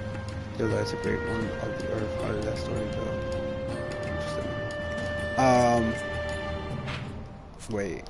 I'm gonna get back to the theory. I know I got super distracted and like just completely stopped that story, but I will go back to it. Alright. So back to the story. Okay, so I think Vaan is like related to King, to the Dynast King, and has some well, maybe not have, but had some level of nobility in his family. We don't know anything about his parents because both his parents died in the war, right? I completely and totally forget if the game tells you how his parents died or who his parents were, outside of the fact they died in the war. But there's kind of like this implication that they have, like, they're associated with the royal family because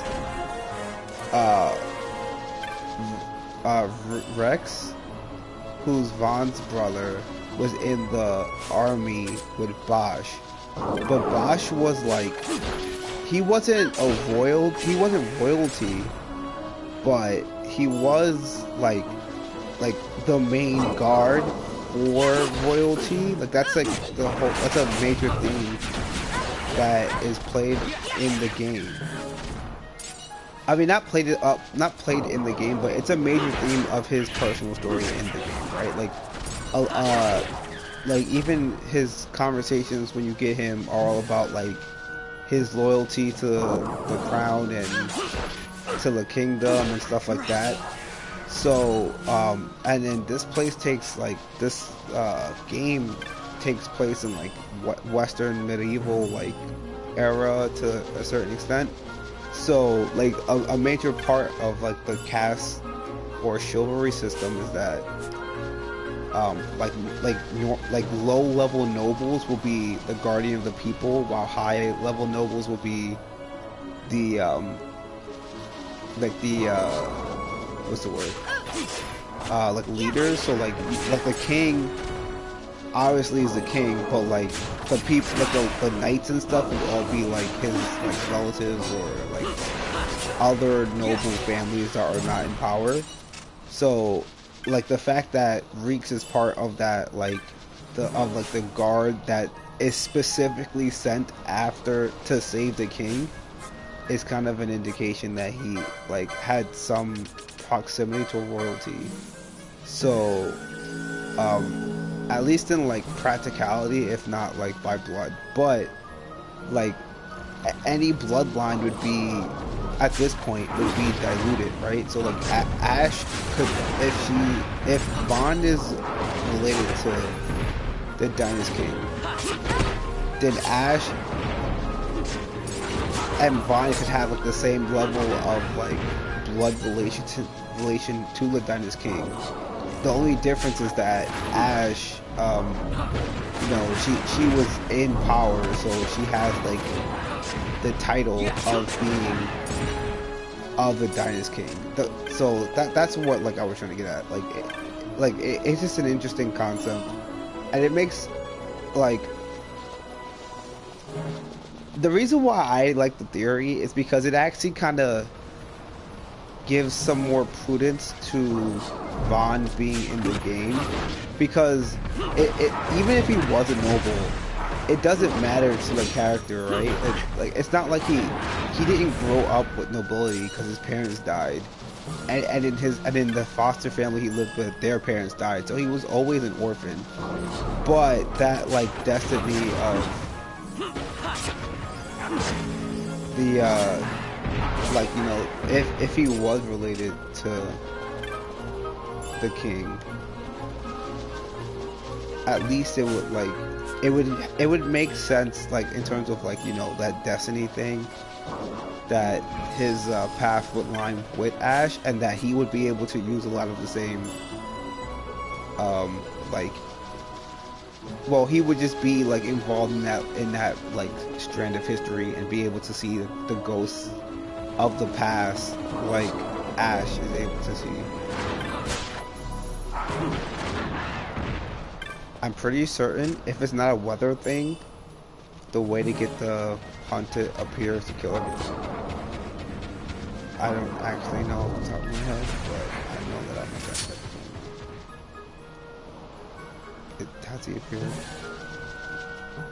Yes, he has. Cool. Alright. What I want to do is... Fred has no magic. So I want to...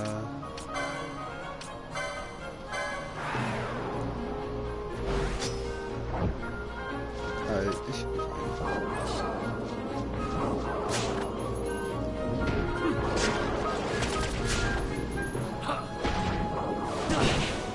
Oh yeah, spam shades of black, do that. Oh yeah, poison, awesome. Yo, use the sound stuff.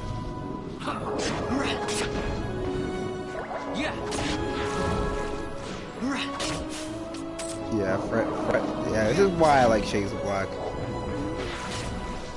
I've cast Bile twice now, and Bile is like really strong. Toxify, also really good. I guess it can't get poisoned. But Biraga, I guess I didn't do a lot of damage, but like it does more damage than like anything else I would have done. Oh wait, how did he heal?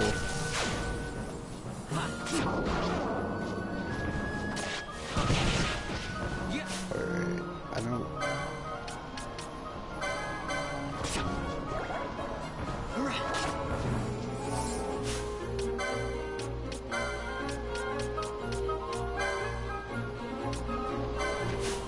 Vaughn, can you use decoy yourself again?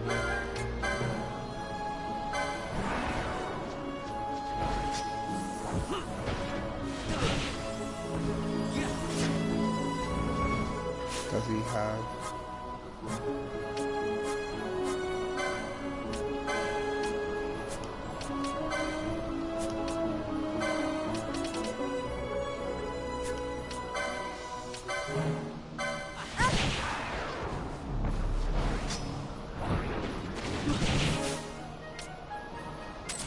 Alright, I'm gonna use...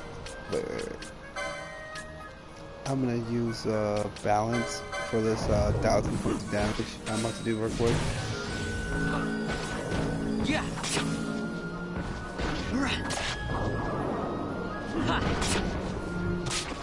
Yeah.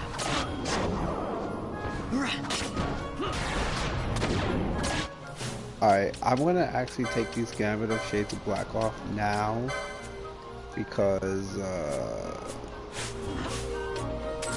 I want her to physically attack.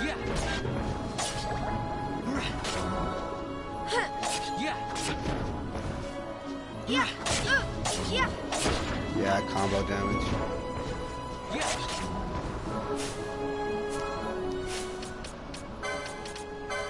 Okay, I'm gonna do something a little dangerous here.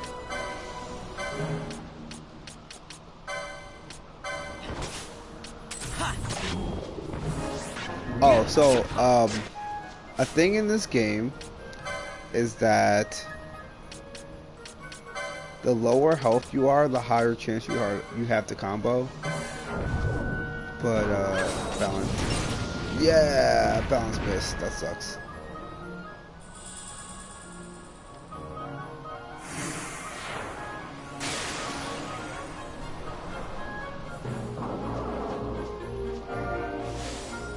So one thing that I like about this game is that this game rewards you for risk taking. So the lower your HP, the more likely you are to combo. There are a lot of augmentations in the game, especially on the license board for the melee classes that basically just boost your stats when you're at HP mode. So like if you are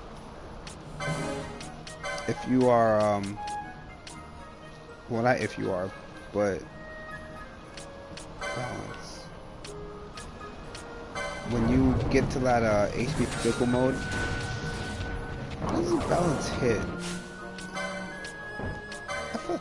I feel like it should be. I feel like it should be hitting more often. Maybe that's just me. Yeah. Okay. Cool. Yeah. Balance does how much damage how much health you're missing, which means that like it's the easiest way to like just do a lot of damage.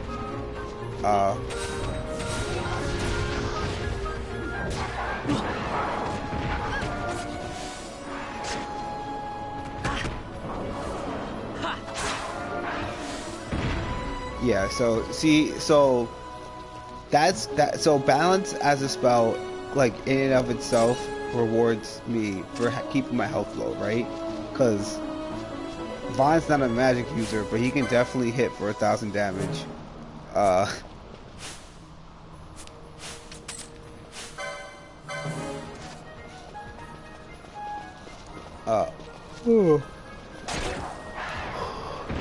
Yeah. Vaughn's not a magic user, but he can definitely just hit for 1,000 damage. And like there aren't even a lot of spells that do damage in the tree of time magic. Like I could do gravity, but I'm gonna show you right now that gravity is not gonna do 1,000 damage. Like yeah, it did 400, right? So like I don't want to use gravity. I want to use balance. Vanish. I guess Banish is good if you're trying to actually Banish would be really good, and this is what I mean by the game rewards you for taking a risk. If I really wanted to be cheeky and do a lot of damage, I could put put Fran. I could make her level basically like not level. I could put her health to like HP critical status, right? So that HP critical status is gonna really increase her attack, and it's gonna increase her defense, because like Last Stand is an augmentation that increases defense at HP critical mode. So it increases all those stats.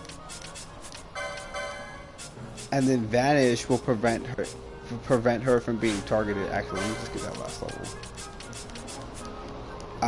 Will prevent her from being targeted. And then because she's at HP critical mode, and then she has Katana, which is like the best weapon in the game for comboing. She's just gonna like do really insane like amounts of combos. Like she'll combo a 3-hit, 4-hit combo like over and over again. So that's just like mad damage. That's just an insane amount of damage. But you're still HP critical, and some abilities hit an AoE. So even if you're not able to be selected for a target, the enemy can still hit you with an AoE spell or something. So like, yeah, I can do all that damage in the HP critical mode, but I could also just die. So it's a risk, but there's also a reward. And like, it's not something you notice if you don't play the game, if you don't like know the game very well, but the like amount of damage you'll output when your character is low is like a lot different, and it's a very significant amount of damage. that's like the benefit melee classes have over um over like mage classes, because mage classes yeah, some of the like yeah, you have spells like balance that well, balance is really the only spell, but yeah, you have balance that does damage based on missing health and whatnot. But as a mage, you're just that total of missing health is just lower.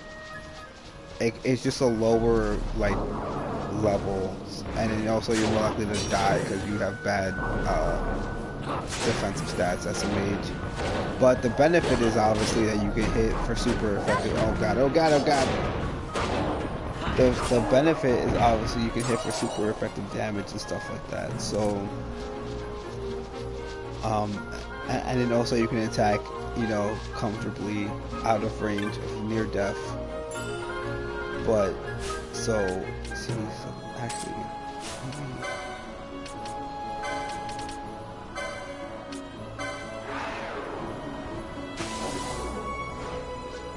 So now I can just run in and turn.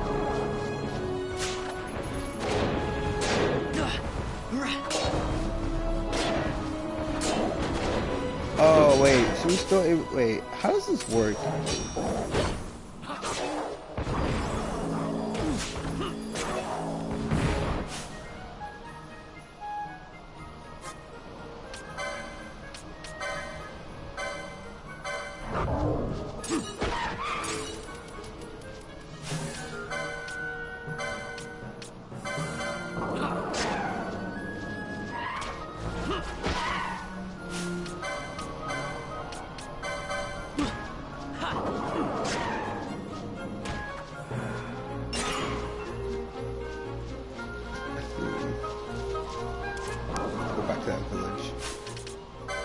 First, let me change your gamuts. Oh, you know what?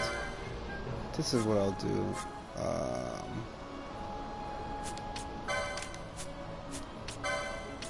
I think I have enough. Swiftness and magic lore are nice, right? But you know what's nicer? Black magic. Actually, I think I can have it all. Get this Gambit slot, and then I could take this, and then I'll be closer to Regen. But I could be greedy. I don't really need to be greedy right now, though. She's healing for a lot of damage.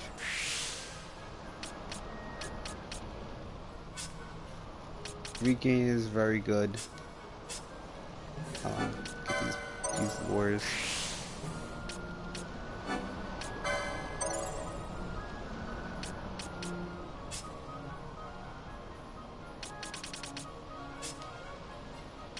I want to get the poles.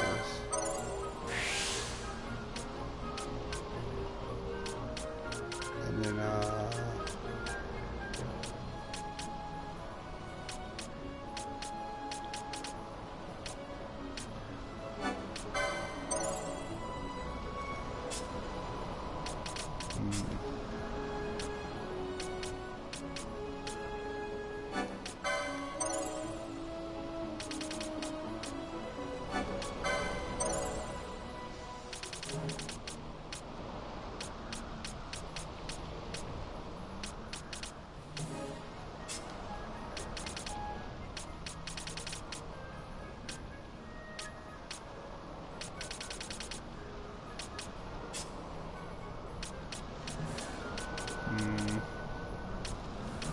still have not hit a point where that's important. Channeling is good because I can just cast for cheaper. Martyr, I guess I'm not really like spamming magic with him right now. Honestly, I'm just getting the stuff to have it. Like, I'm just getting it to have it. I'm not even really using white magic with him. But now that actually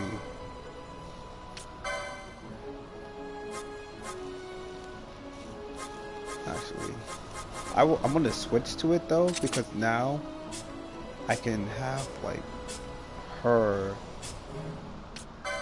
these potions.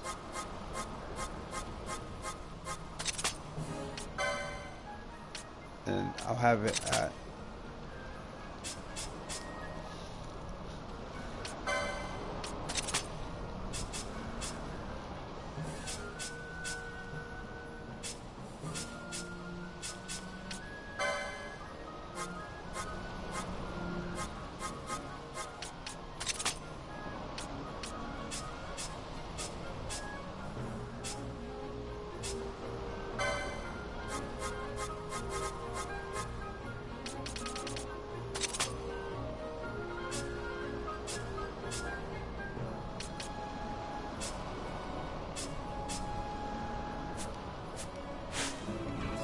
this is what I want.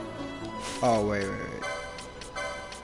I meant to, do flying.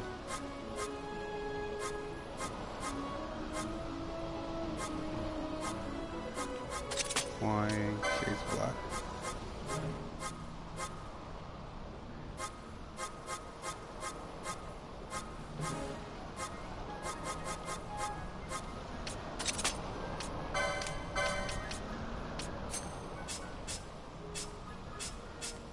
He can attack flying. Alright, yeah. That's right now. This is what I'm doing.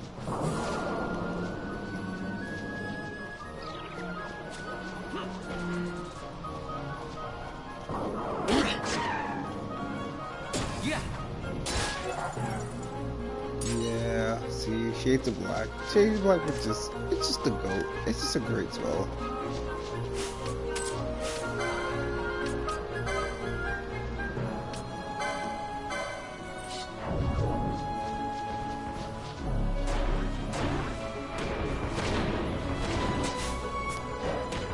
Now this guy won't attack me.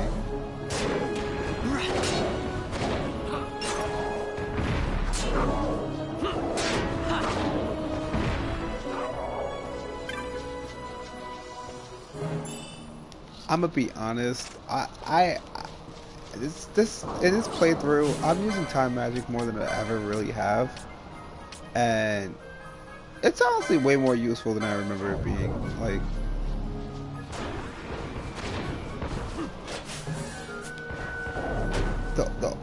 The only I might say that maybe the reason why I feel that way is because I had given time magic to a character who I don't know. I just felt like I didn't really need him to use that time.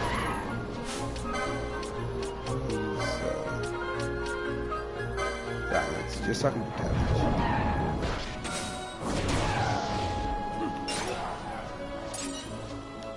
Actually, I'll make that up. His gambit balance is really like the only thing he can do to damage. Oh, I don't have. I need to kill two things and they're both flying. Balance is like the only real thing you can do to damage. Like anything flying. Because I don't think any of his other spells do damage.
Yeah, okay, I'm gonna play with my other team. That other team leveled up.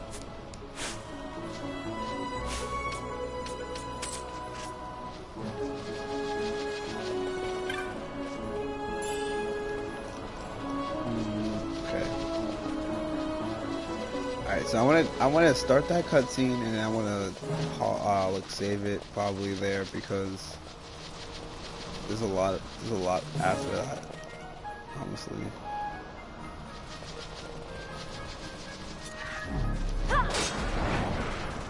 Yeah, that damage.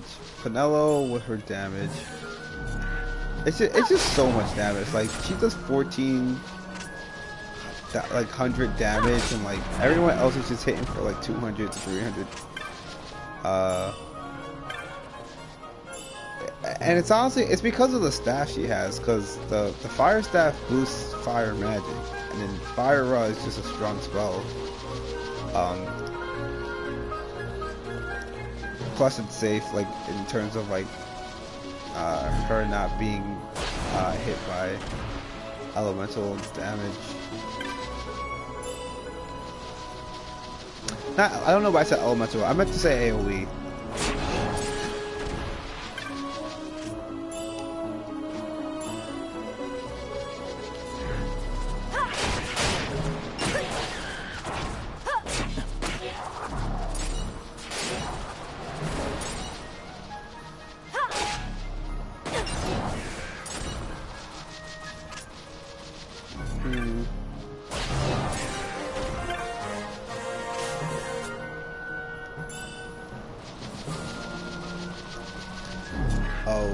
I was talking about Bond, like, you know, the Bond's like just all the things he can do, and the fact that like technically, if you really think about it, he's just some punk 17-year-old kid that like like on his own merits sneaks into a heavily fortified palace and then sneaks out of a like a prison. So like, you know, him being related to Ash is kind of cool for like, you know, making like explaining why he's so strong. But Penelo is definitely just some random chick that is just OP. Like 1500 damage. No one at my team could do 1500 damage besides Penelo. She's like the strongest character I have, bar none.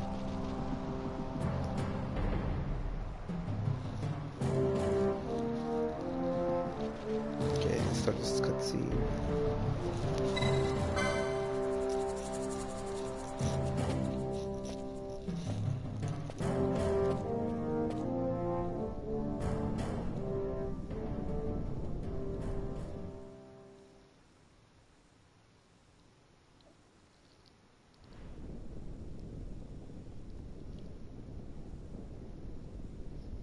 This nethicite, you have used it.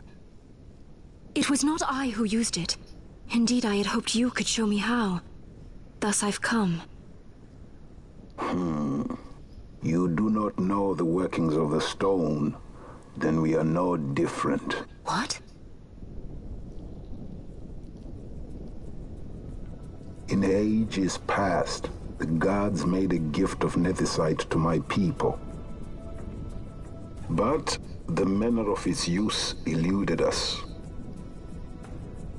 Displeased by our failure, the gods took back their stones. They chose instead to give them to a Yum king. Called the Dynast King, he used the nethicite's power to bring peace to a troubled time. It is a curious thing.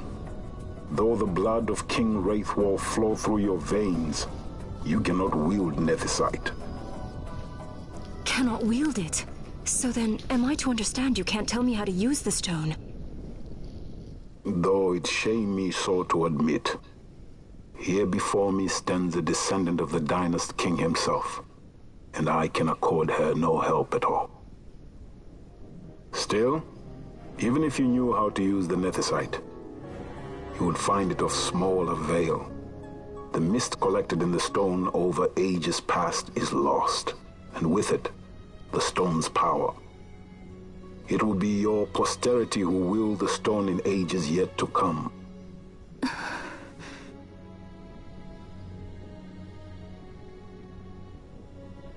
This stone is devoid of power, empty, yet full of thirst, a terrible longing to drink the world dry. The power of men and of magic, of good and of evil. It is often those who desire Nethicite whom the Nethicite itself desires.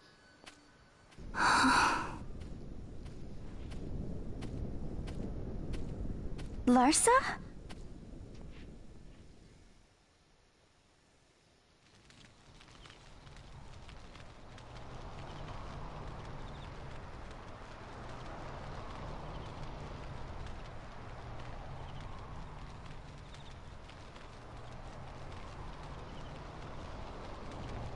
To Baromi says. I say we ought leave tomorrow. I was going to wait for my escort to return, but meeting you here has presented a great opportunity. This terrible war can be stopped, but I will need your help to do so. A war? You know the Marquis Ondor leads a group of insurgents. Your pardon. He leads a large resistance force against the Empire. Lady Ashe, neither of our countries can afford this now. The Rosarian Empire would stir. They would aid the resistance and use this aid as a pretext to declare war on Arcadia, and Arcadia would have no choice but to answer. Lady Ashe, let us go to Bur Omisace. With the blessing of His Grace, the Grand Kiltius Anastasis, you may rightly wear your crown and declare the restoration of the Kingdom of Dalmasca. As Queen, you can call for peace between the Empire and Dalmasca and stop Marquis Ondor. For peace? How dare you say that? The Empire attacked us, stole all we hold dear, and you would have me save them from war? Dalmasca would be the battlefield. What if Nethicite were used on Rabanasta? You know my brother would do this.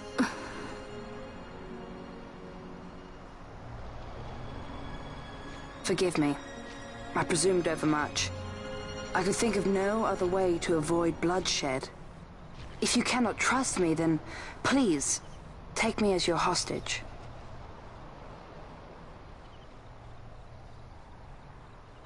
Rustler.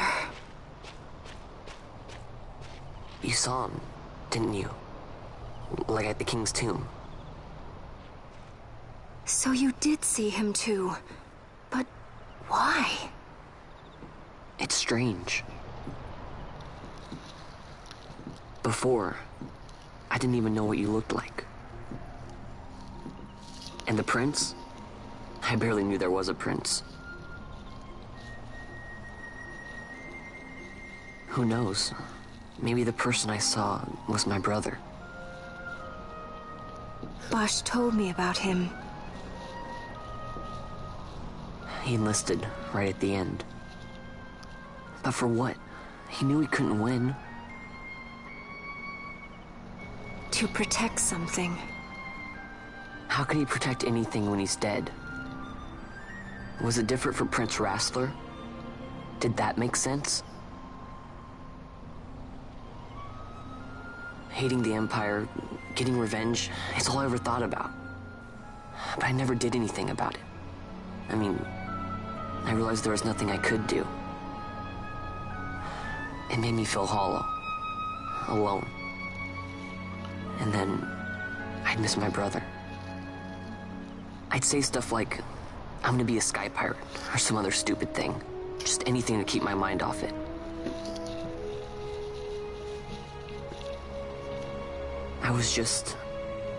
I was running away. I needed to get away from his death. That's why I followed you.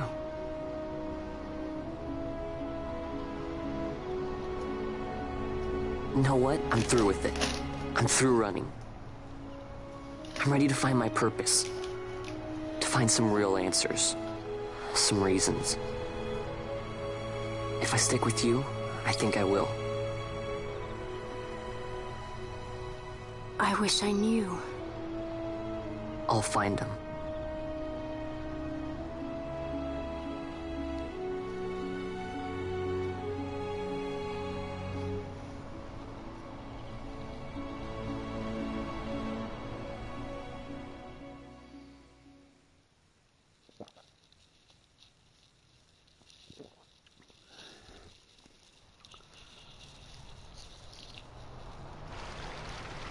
I will accompany you to Mount Baromises.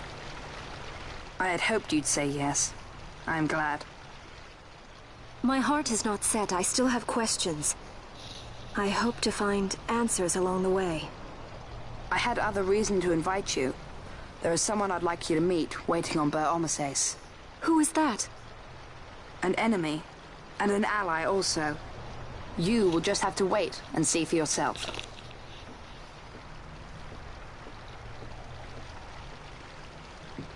That Larsa likes his secrets. He does not mean ill by it. He's not bad. At least for an Imperial.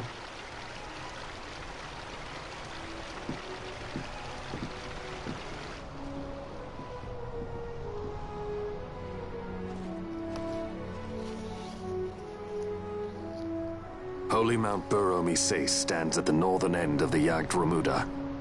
Once we're in Jagd, we need not fear pursuit by their airships. Don't get your hopes up. You remember the Leviathan sailed straight over the Jagd Yensa, right up to Wraithel's tomb. Skystone that works even in Jagd. You know, Nethersight's behind it. Little wonder they're so keen on the stuff. And what is it you're after, Balthier? You're a welcome hand and a great aid, but why? Worried I'm out to steal the Nethersight, eh? Can't say I'm unaccustomed to people doubting my intentions. Nothing could be further from my mind. Shall I swear by your sword or some such? Apologies, but I needed to know where you stand. Her Majesty depends on you, and you seem to have an interest in the stone. I'm only here to see how the story unfolds. Any self-respecting leading man would do the same.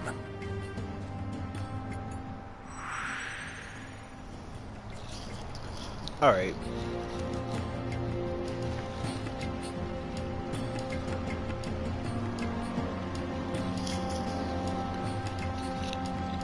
So you will leave the somewhere. Take this as a token of our party. Ooh, nice. If you would write a charge before you may, I have spoken with Dumu. She will not charge you. Oh, it's a chick. That's cool. I didn't know that. Take care of the road ahead. Should it lead back to our land, you are welcome guests. Spirits of the land watch over you.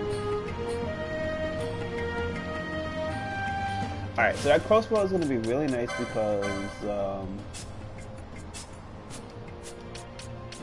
I don't have the licenses to use it, but I can learn it, and now I can kill things in the air.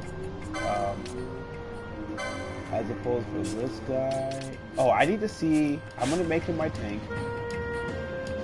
He will be tankier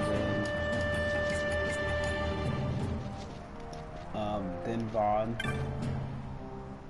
Well, I'm not gonna make him my tank. I'm just gonna give him an axe. The axe is nice.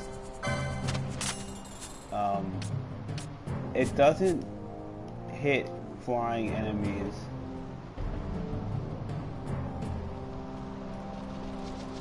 I think it's... I'm not doing that side quest. I don't even know how to start that.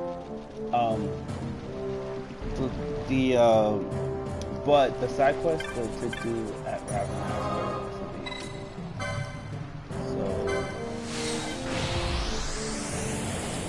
So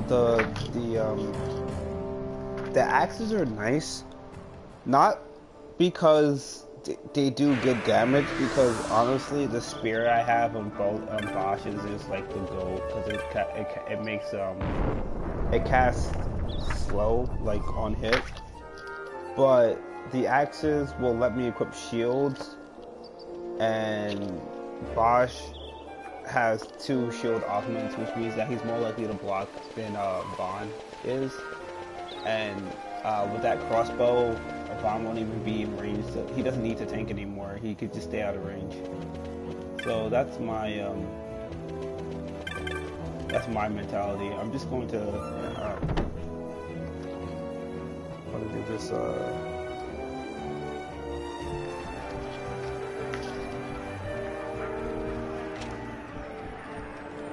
Alright, I gotta fulfill this hunt. Slain the Wyvern Lord, have you? You've done Rabanasta a great service, boy. After you set out, I thought I might have been overreacting just a touch, but there's not to be gained from doubting now, is there? You've done a man's job, here's your bounty. Ooh, a bow. A shell. Oh, shell shield is really great because I don't think I could equip it. It's just really good because it gives you automatic shell. It's just cheap. Like not cheap in terms of it's not cheap in the sense that it isn't worth anything. It's like cheap in the sense that I don't have to spend magic to cast shell on my tank, which is nice. So if I like am going into an area that I know I'm gonna get hit with a lot of magic, I can put that shell shield and prevent using all my magic. Okay, so there's I'm gonna start the side quest. I just need to get to the right area in Rabanasta. So I'm gonna go find the teleport crystal. But the teleport Moogle. So I wonder, is this Moogle a girl too? I don't even know. I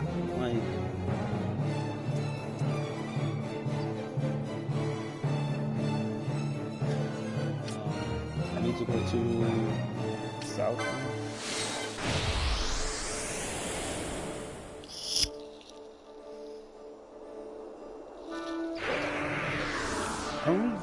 I don't know what I get for it. Wait, is she there? Yeah, she's there.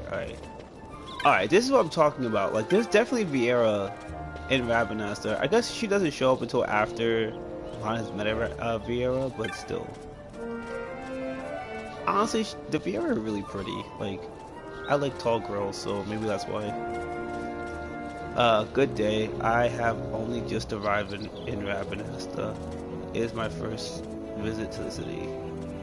My heart yearned to find a soulmate, and so I set about traveling to many distant towns, but whoever I thought I might meet, I have not. If you will excuse me, I must soon be off. I will be seeing to the restocking of my provisions before deciding what I shall do next. Okay, that's one. Alright, so that's one. Basically, I'm just going around meeting these girls and listening to their story, and I get something for it. So there's an order you have to do. Actually, I didn't need to. I'm gonna teleport to it because it's definitely quicker than running through the entire town. It's just like I think it's just 3 people to find. I can move to.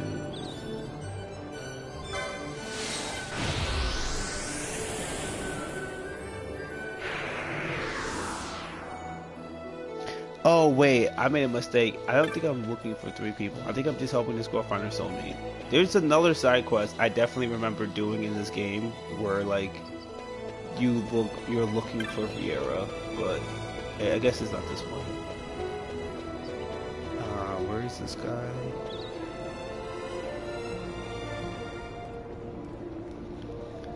Well, no, it's not the guy. I had to look for this girl again. Let's see, where is she? She should be around here somewhere.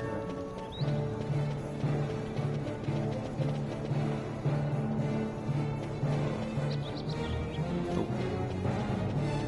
Nope.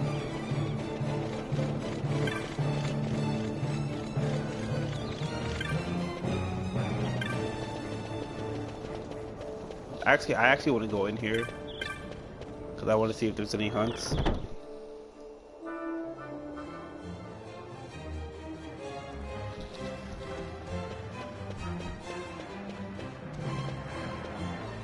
Oh, wait, yeah. See, there's a Viera here who canonically I should have met before I met Fran.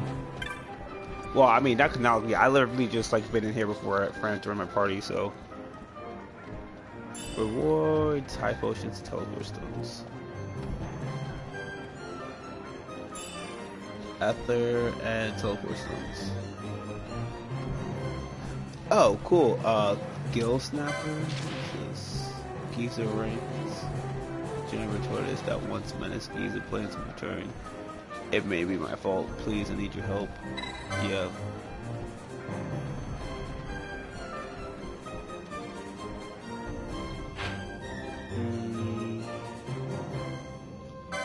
Okay. Oh, okay, I talked to this guy. I could learn a thing or two from you. Been sitting on my tail so long, it's like to sprout roots. Maybe it's time I went up on a hunt myself.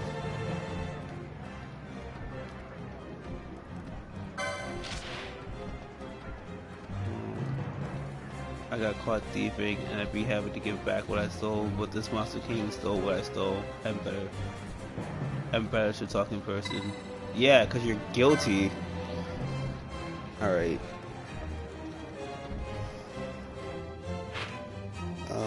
Alright. I'm definitely not going to do that hunt, the Fran hunt, because that thing will result to my death, and I'm not trying to do that. Going to ask about the Gill Snapper. Are you've got some drive in you, boy. I could learn a thing or two from you. Been sitting on my okay.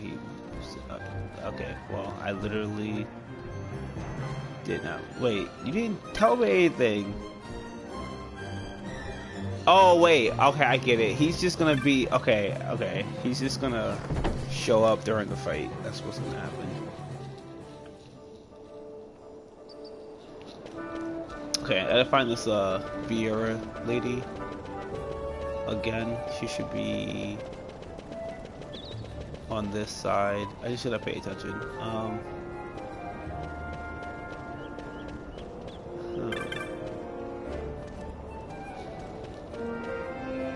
I guess not.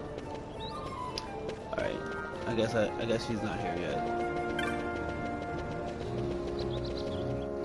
Well, anyway, I'm gonna because there are 3 spots, and you have to do them in some order. There's that spot, the spot where I first saw the lady in front of the chocobos, and then there's the spot in front of the fountain.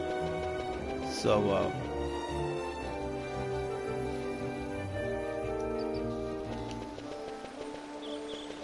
me talk to this spot. Let's see, no.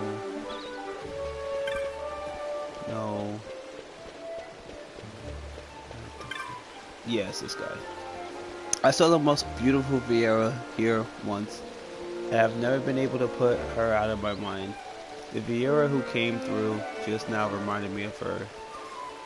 She was a different Viera, of course, but even so, I think she was headed to the east end. If I went after her, do you think I'd have a chance?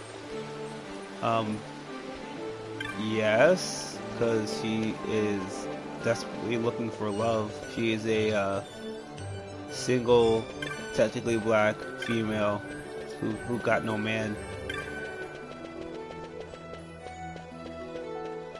Oh, is she a bat or a bunny?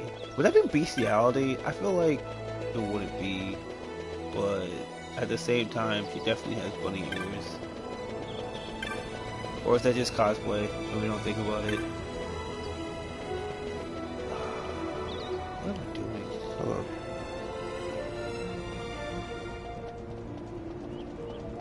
Wait, let me just...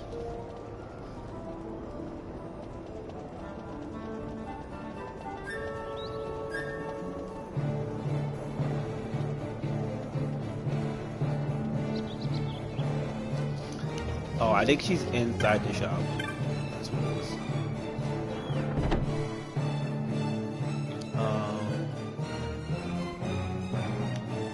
Yeah, there she is. Oh, she looks so lonely. Damn, she's like not that much taller than me actually, but she's taller than like a lot of the other characters that you see around her. Or maybe it's just the ears. Yeah, it's just the ears. So we have me again. Perhaps yours is the soul I have sought. Perhaps not. I sense that you may already be spoken for. Yeah, Pianella's my girlfriend, so... Well, I have seen my fill of gambits. A drink to wash away the fatigue of my journey might be nice. Yo, this girl knows how to party.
Alright.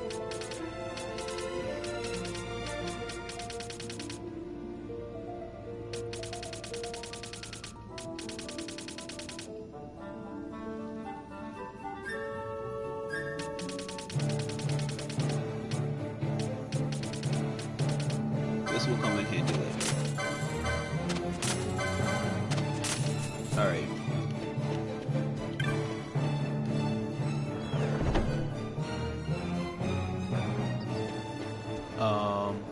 Alright, so...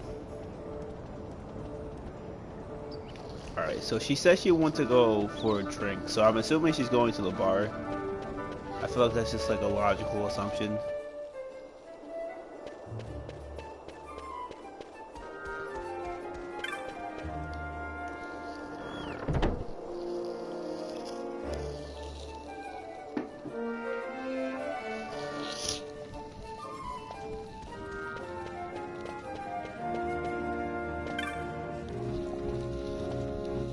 Another chance, meaning it seems you may not so very likely. Perhaps you are my soulmate. No, forget I spoke of it. When I talk to you of such things, the strangest feelings wash over me. It is clear that someone cares very strongly for you. If someone felt this way about me, I hope to find such a person one day. Do you know anyone who possibly maybe feels this way towards me? Well,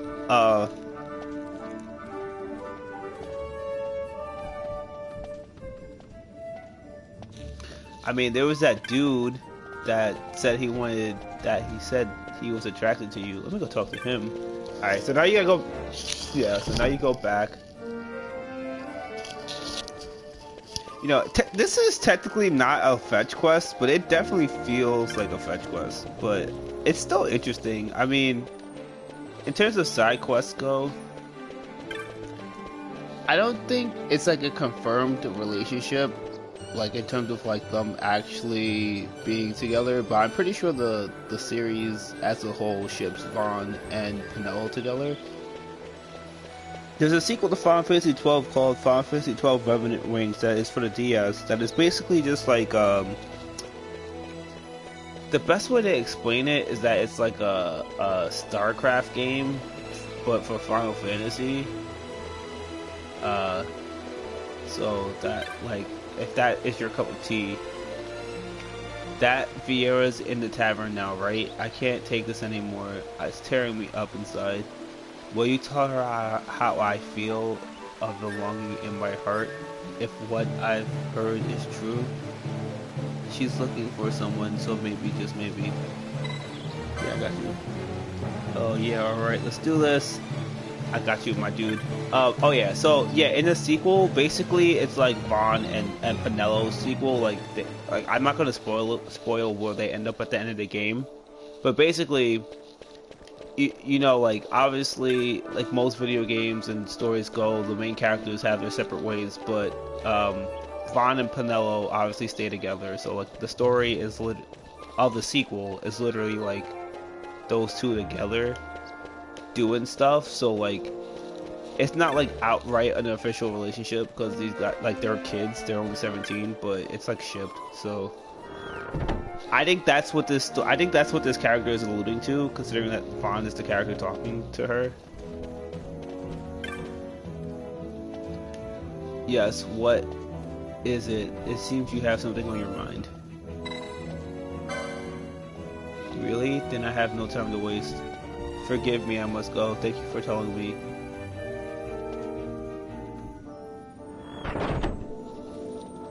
Honestly, Vaughn's a good guy. He's sitting out here, he doesn't even know this chick, or this dude for that matter. And he's just like, oh, you live in my city? Oh, you guys need some love? I'm gonna be your matchmaker. And like, it's literally going, like, if what he's doing is like story canonical, which I'm assuming it is because it's a side quest, like, he's literally just running back and forth so that these two people will talk to each other. And I'm like, yo, where's my Vaughn? How come I don't have somebody? How come I don't have a Vaughn who's like wingmanning for me this hard? Look at them chatting it up. Look at her, like, honestly, she's kind of cute. I can see why he's infatuated. It's you. We're together, and I have you to thank. I must thank you for helping me find my soulmate. My journey has reached its end. I would like you to take my provisions as a token of my gratitude. I have no more need of them. Thank you. A Loxy bow and high potion. See, I did all that for a bow. And some high potions. Really just for the bow though. It's a pretty bow. Like, can I? Yeah, I can't equip it. Okay, I'm giving her the bow.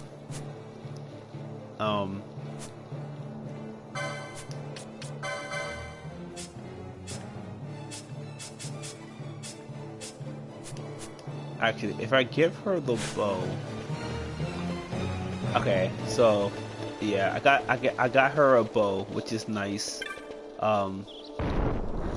Because I have 3 characters. Well, Fran can use a shield, but she's also frail, so I'm never gonna really use Fran to tank.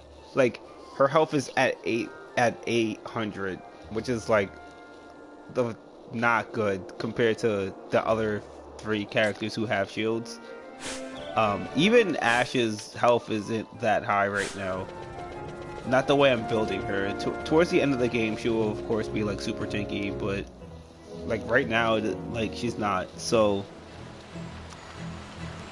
what I'm going to do is I want to, you know, level up these characters a little bit so that they're closer in level, and then change it so that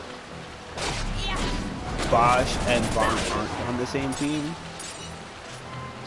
I'll probably swap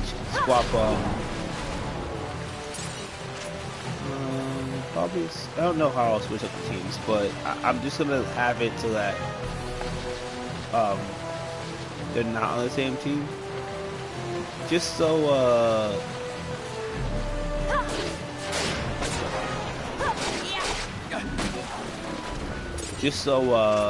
we can take advantage of the fact that she has a bow, basically, so she doesn't have to, and then she can have a bow, and then she can also heal, because her healing's not like bad, it's just not the best in the game, because oh wait. I'm not trying to fight this elemental that will one-shot me. Well, he won't one-shot me, but it's not a fight I want to fight. It's just not worth it. Not right now.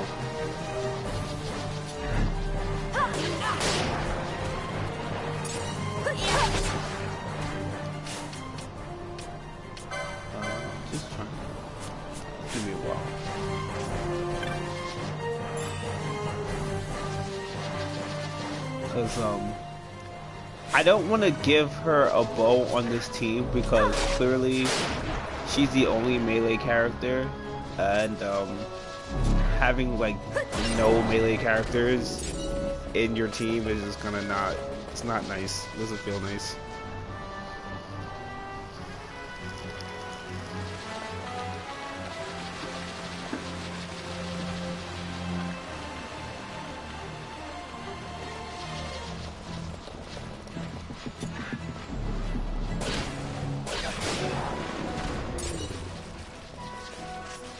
That being said, Balthier hitting for 900 damage does feel nice. He doesn't hit every time for 900 damage, just against like the things that are weak to fire. But that is nice because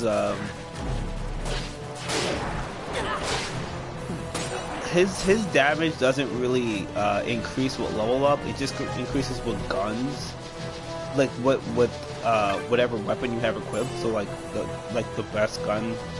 Obviously the best weapon does the best damage, but like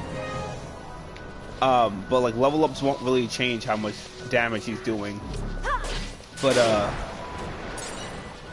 like compared to like if you like were to like just have a sword, so it's nice to have the worm shot that just increases his attack.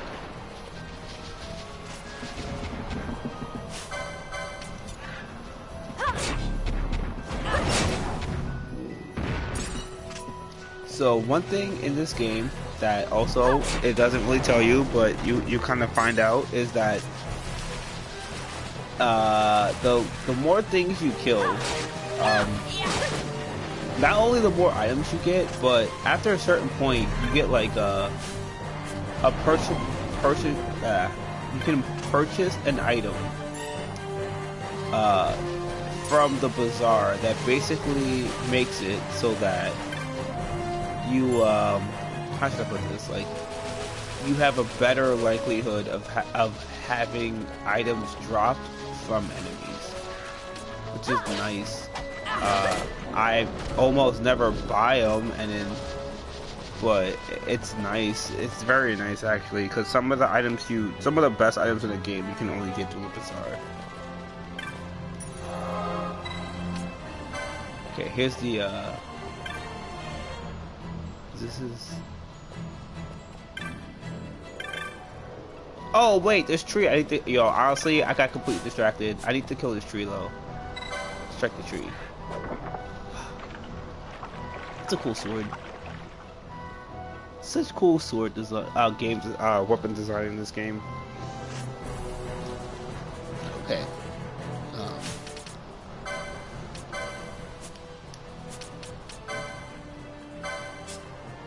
Almost.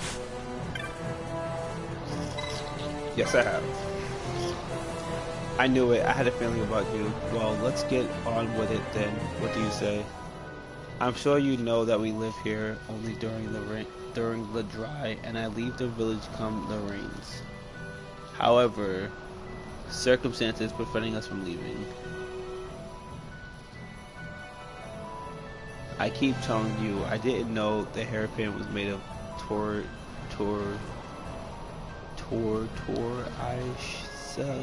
what? And I don't remember you complaining when I gave it to you. Oh, it's beautiful. Quiet. If I hadn't sent you to Rapinas to the Solace Sunstone, we wouldn't be in this trouble in the first place. You only brought me the hairpin hoping it would keep me from noticing how much money you had spent. You meant to trick me. And to add insult to your deception, you find me a hairpin of Totoria's shell. What is the elder told you about it? You're incorrigible. I don't think that's her. I don't think that's his mom, considering how she's talking. I'm sorry you had to see that. Please allow me to continue. A great beast known as the Gale Snapper once ruled these plains. People call it the Rain Lord. A fearsome tortoise. It fights as a beast possessed in battle. Our forefathers drove it away, but it has returned. No doubt its hairpin my brother brought me has awakened the curse and stirred its wrath. Elder Barono keeps the Rain Lord away while we're here, but she can't do that when everyone leaves during the rain. How does she do that?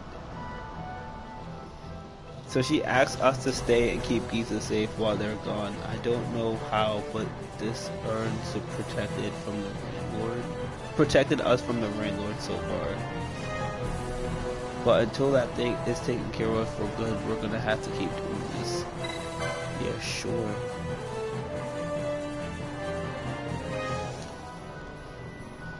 Varuna prepared their urn to seal away the evil of the Rain Lord. You must point the urn at the creature as you land the killing blow. Okay. The Rain Lord, this gill snapper, is to the east in a place known called the Tracks of Beast. Heavy rain draws it out to wreak its havoc. Unfortunately, we are unfamiliar with Giza during the rain. The waters overflow with water past wash away. I do not know how to reach it. Still, there must be some way. Please search Giza Plain, Giza, and put out a curse. Okay, so I am kind of tired, but I want to do this side quest. Well, I guess it's a hunt. Ooh, I want to do it, but I'm not exactly sure how to do it. So I might do it. I might like just come back to it. I know that it has to do with the trees, right? Like I've been cutting down these trees in this area, and you have to cut down like all the trees, and then it'll make a path. But like I don't. First of all, I don't know where that path is. Like I remember doing it. I remember cutting down the trees, but I don't remember like where all the locations are, or like even where the path is created. So if the path, so actually I'm going to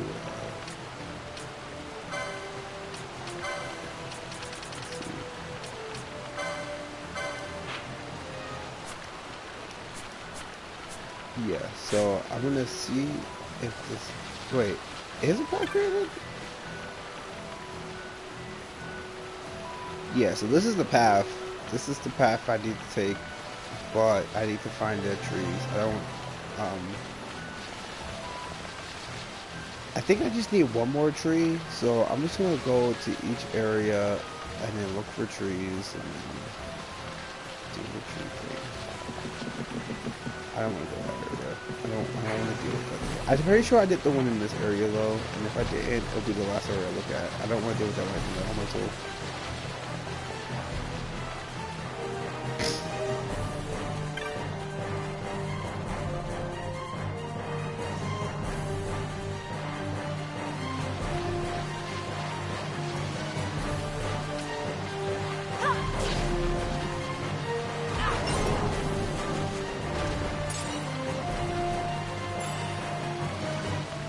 Maybe I'll choose.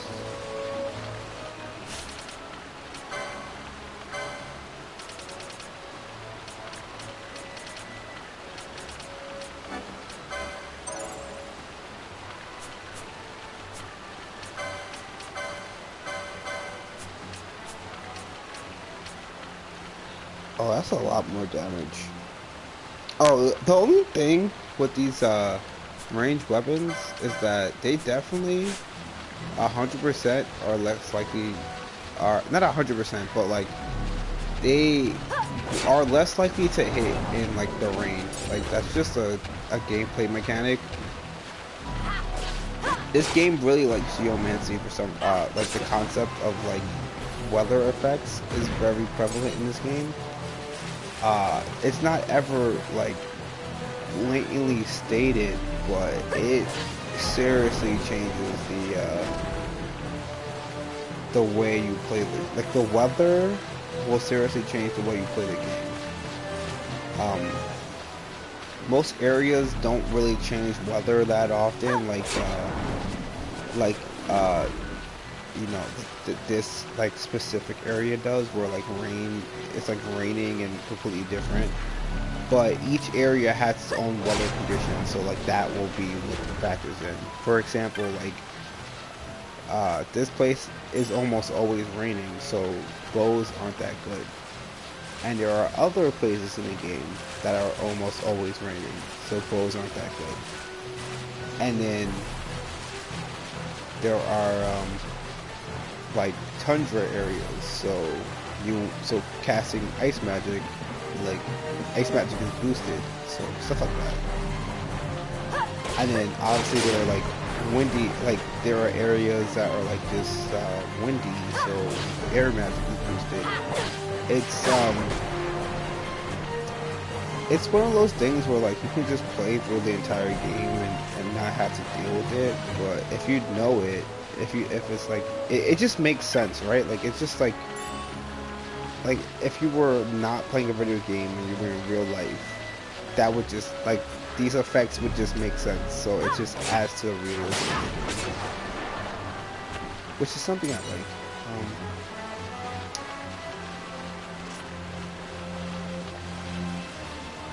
I am not seeing any trees here. That's just the stump of the tree that I already did.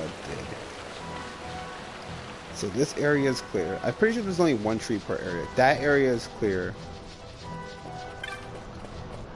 Cause I see the tree stump. So it's right there. It's right there. Party. I think I'm just gonna do this.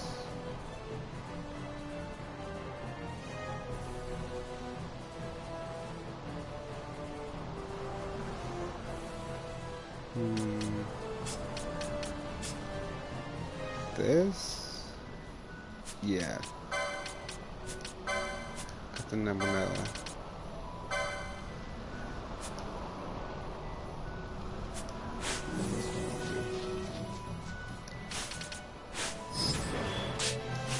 Oh, I'm gonna change this equipment.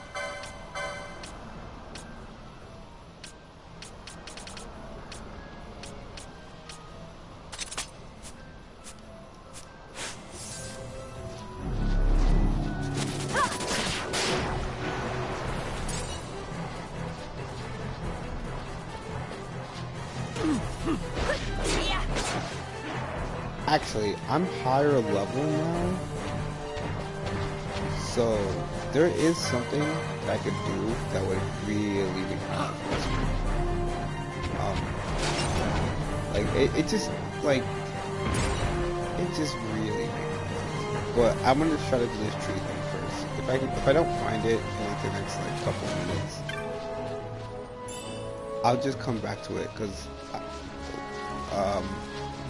I'll just come back to it because I can do that other thing because I know exactly what to do, and then and I'll be like quicker. Like I'm not like gonna have to exert all this brain power to do it.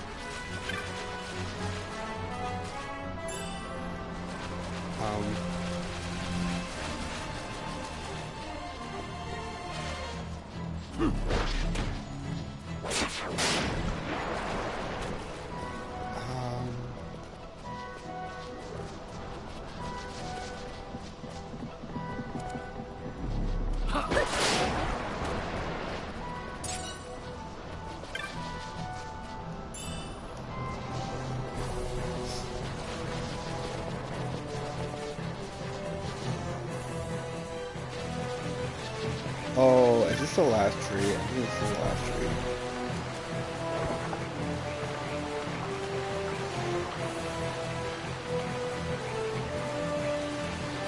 I don't know why I think this is the last tree, but I really feel like this is the last tree. If it's not the last tree, I'm leaving. I'm gonna dig.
Let's see.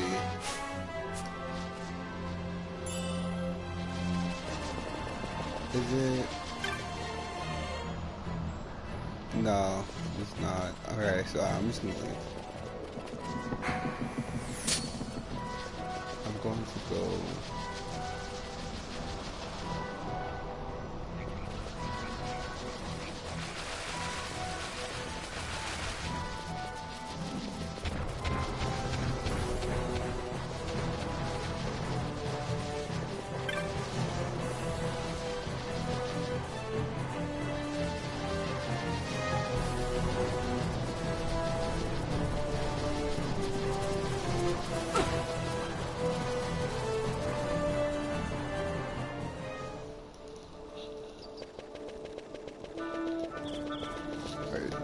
How many teleport pieces do I have? 8? Oh yeah, I'm definitely doing this.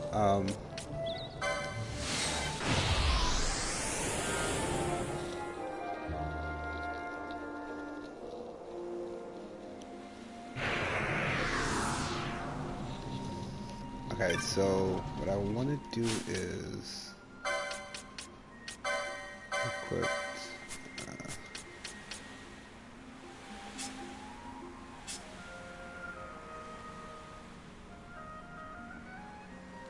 Ooh, I don't want to decrease her speed though.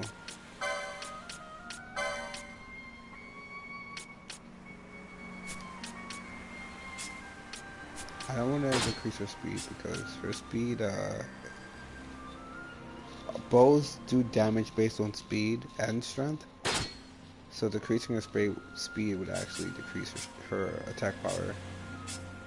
Or how much damage she's doing, not really her attack power. And then for this one, can I even... Did I buy the... Oh, I wait. Bought the wrong one.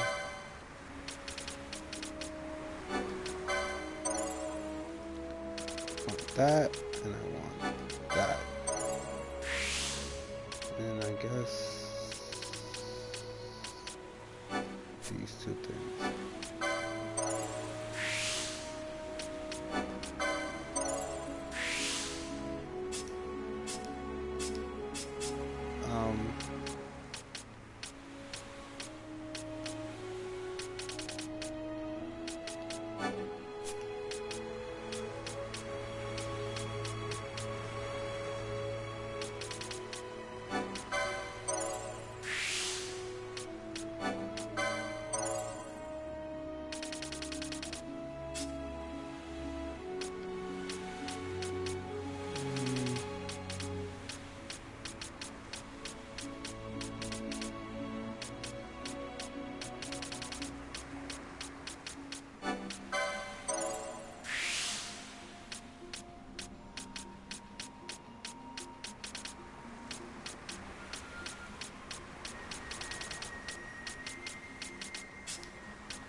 Alright,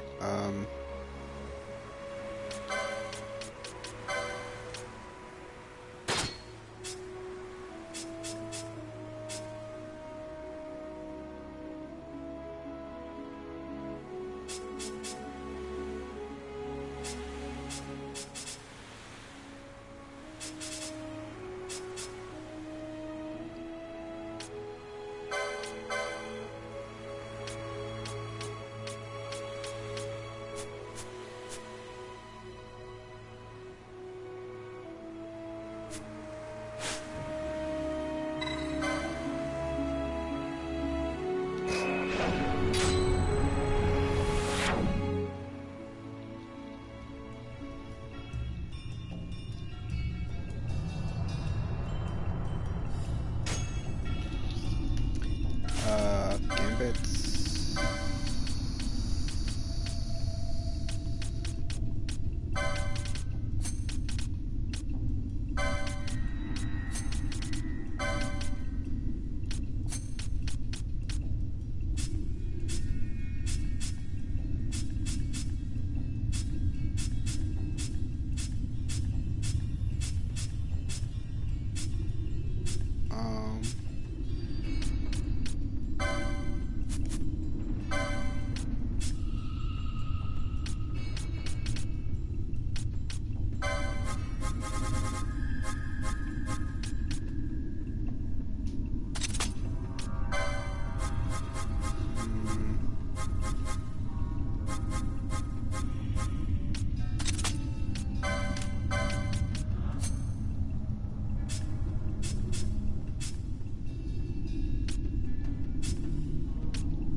Yeah, it seems reasonable. Alright. Alright, hopefully I can kill this thing.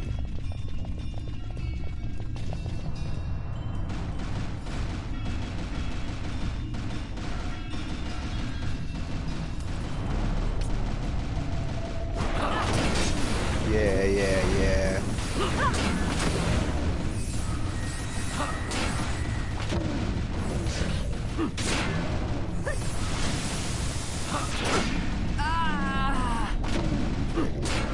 Excellent.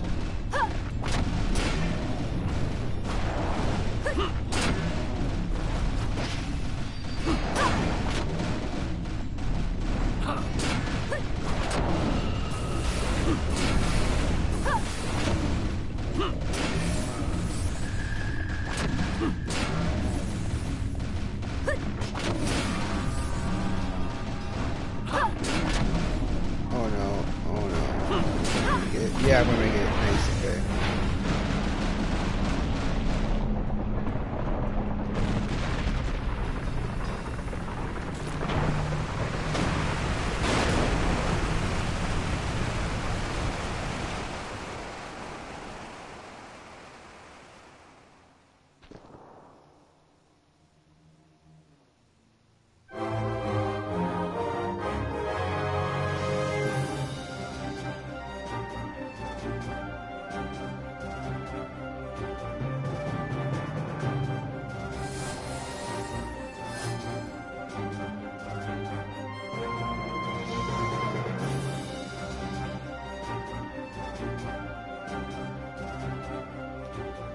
Nice. Alright.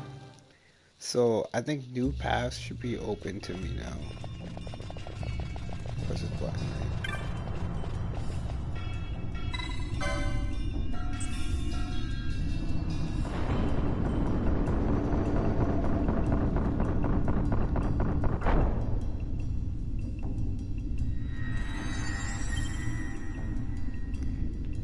And base I'm gonna change the party before Nala dies. Basically, I should just get some magic for this. But it's really good magic that I really need. especially for all these hunts that I'm doing.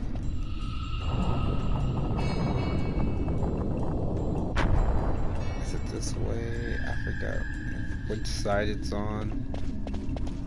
Oh, this is kind of creepy actually. I've actually don't think I've ever been down here before. Cause that demon wall thing is really hard to fight when you first come here.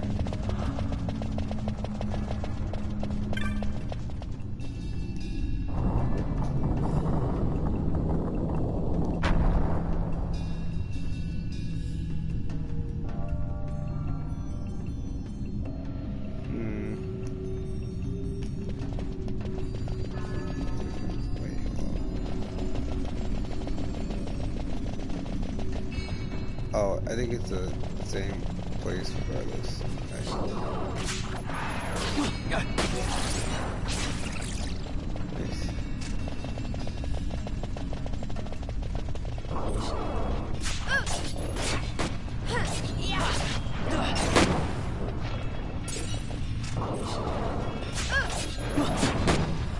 Oh, I gotta take out this one fire shot.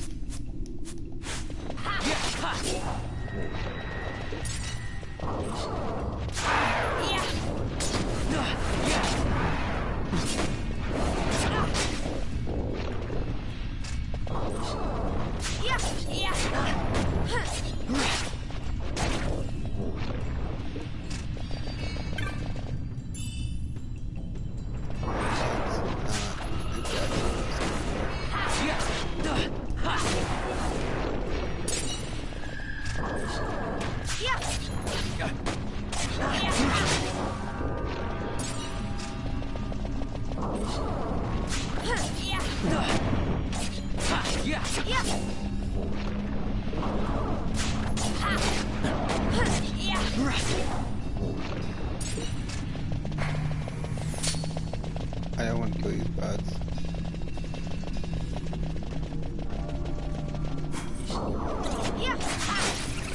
I guess I killed the bats. Wait, hold up.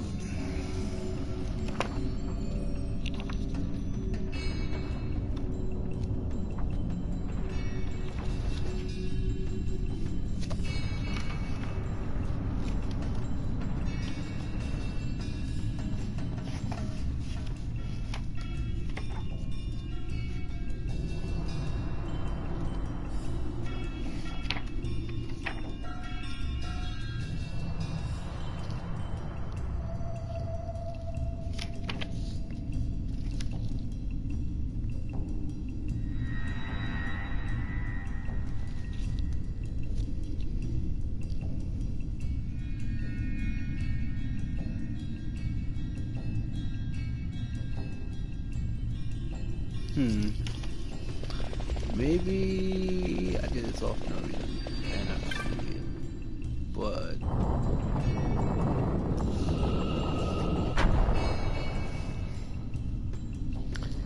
But there is something in here that I definitely need, and I forgot to get my first time around. So I'm trying to remember how to get it.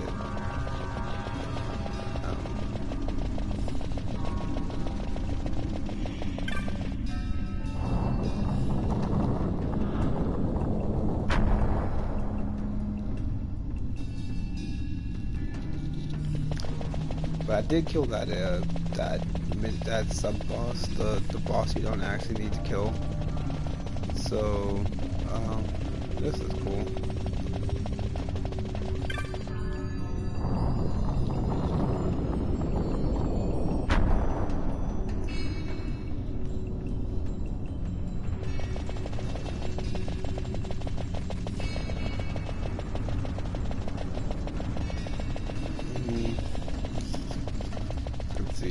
Up here, and then according to the map,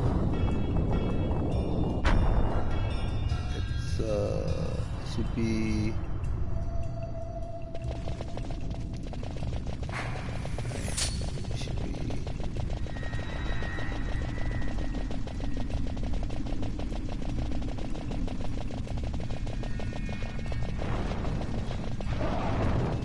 is it here?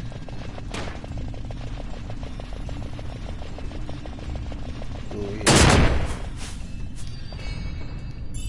Yes, the spell. Okay, the spell is really good. I really should have had this already then, because it's not. It wasn't locked behind where I thought it was. It's basically the spell is what the spell, you know, takes away buffs from the enemy, but it's mostly bosses you need it on. Bosses will have really good buffs. And a lot of them. Like, they won't have just like 1 or 2, they'll have like 3 or 4. And the like it's only gonna get worse. Like the bosses that I have to face coming up in the game, really, like, it's just so difficult to beat the game without this spell. Cause they'll have like regen, shell, protect, haste, and I'm like, yo, that's a lot, and that just makes you like 100% stronger, or like not 100% stronger, but unobjectively stronger. Like, you can't make the argument that that creature is now just like a whole like level or 2 above what it was before all those buffs were added. But I got the buffs, plus I'm near a teleport crystal, so I'm just gonna save it.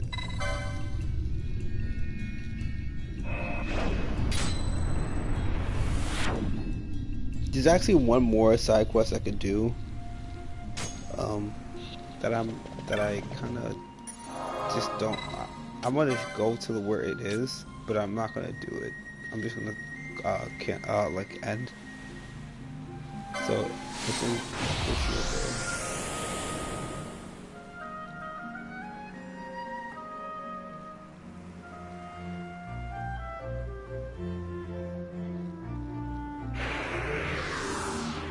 I'm gonna save the game now.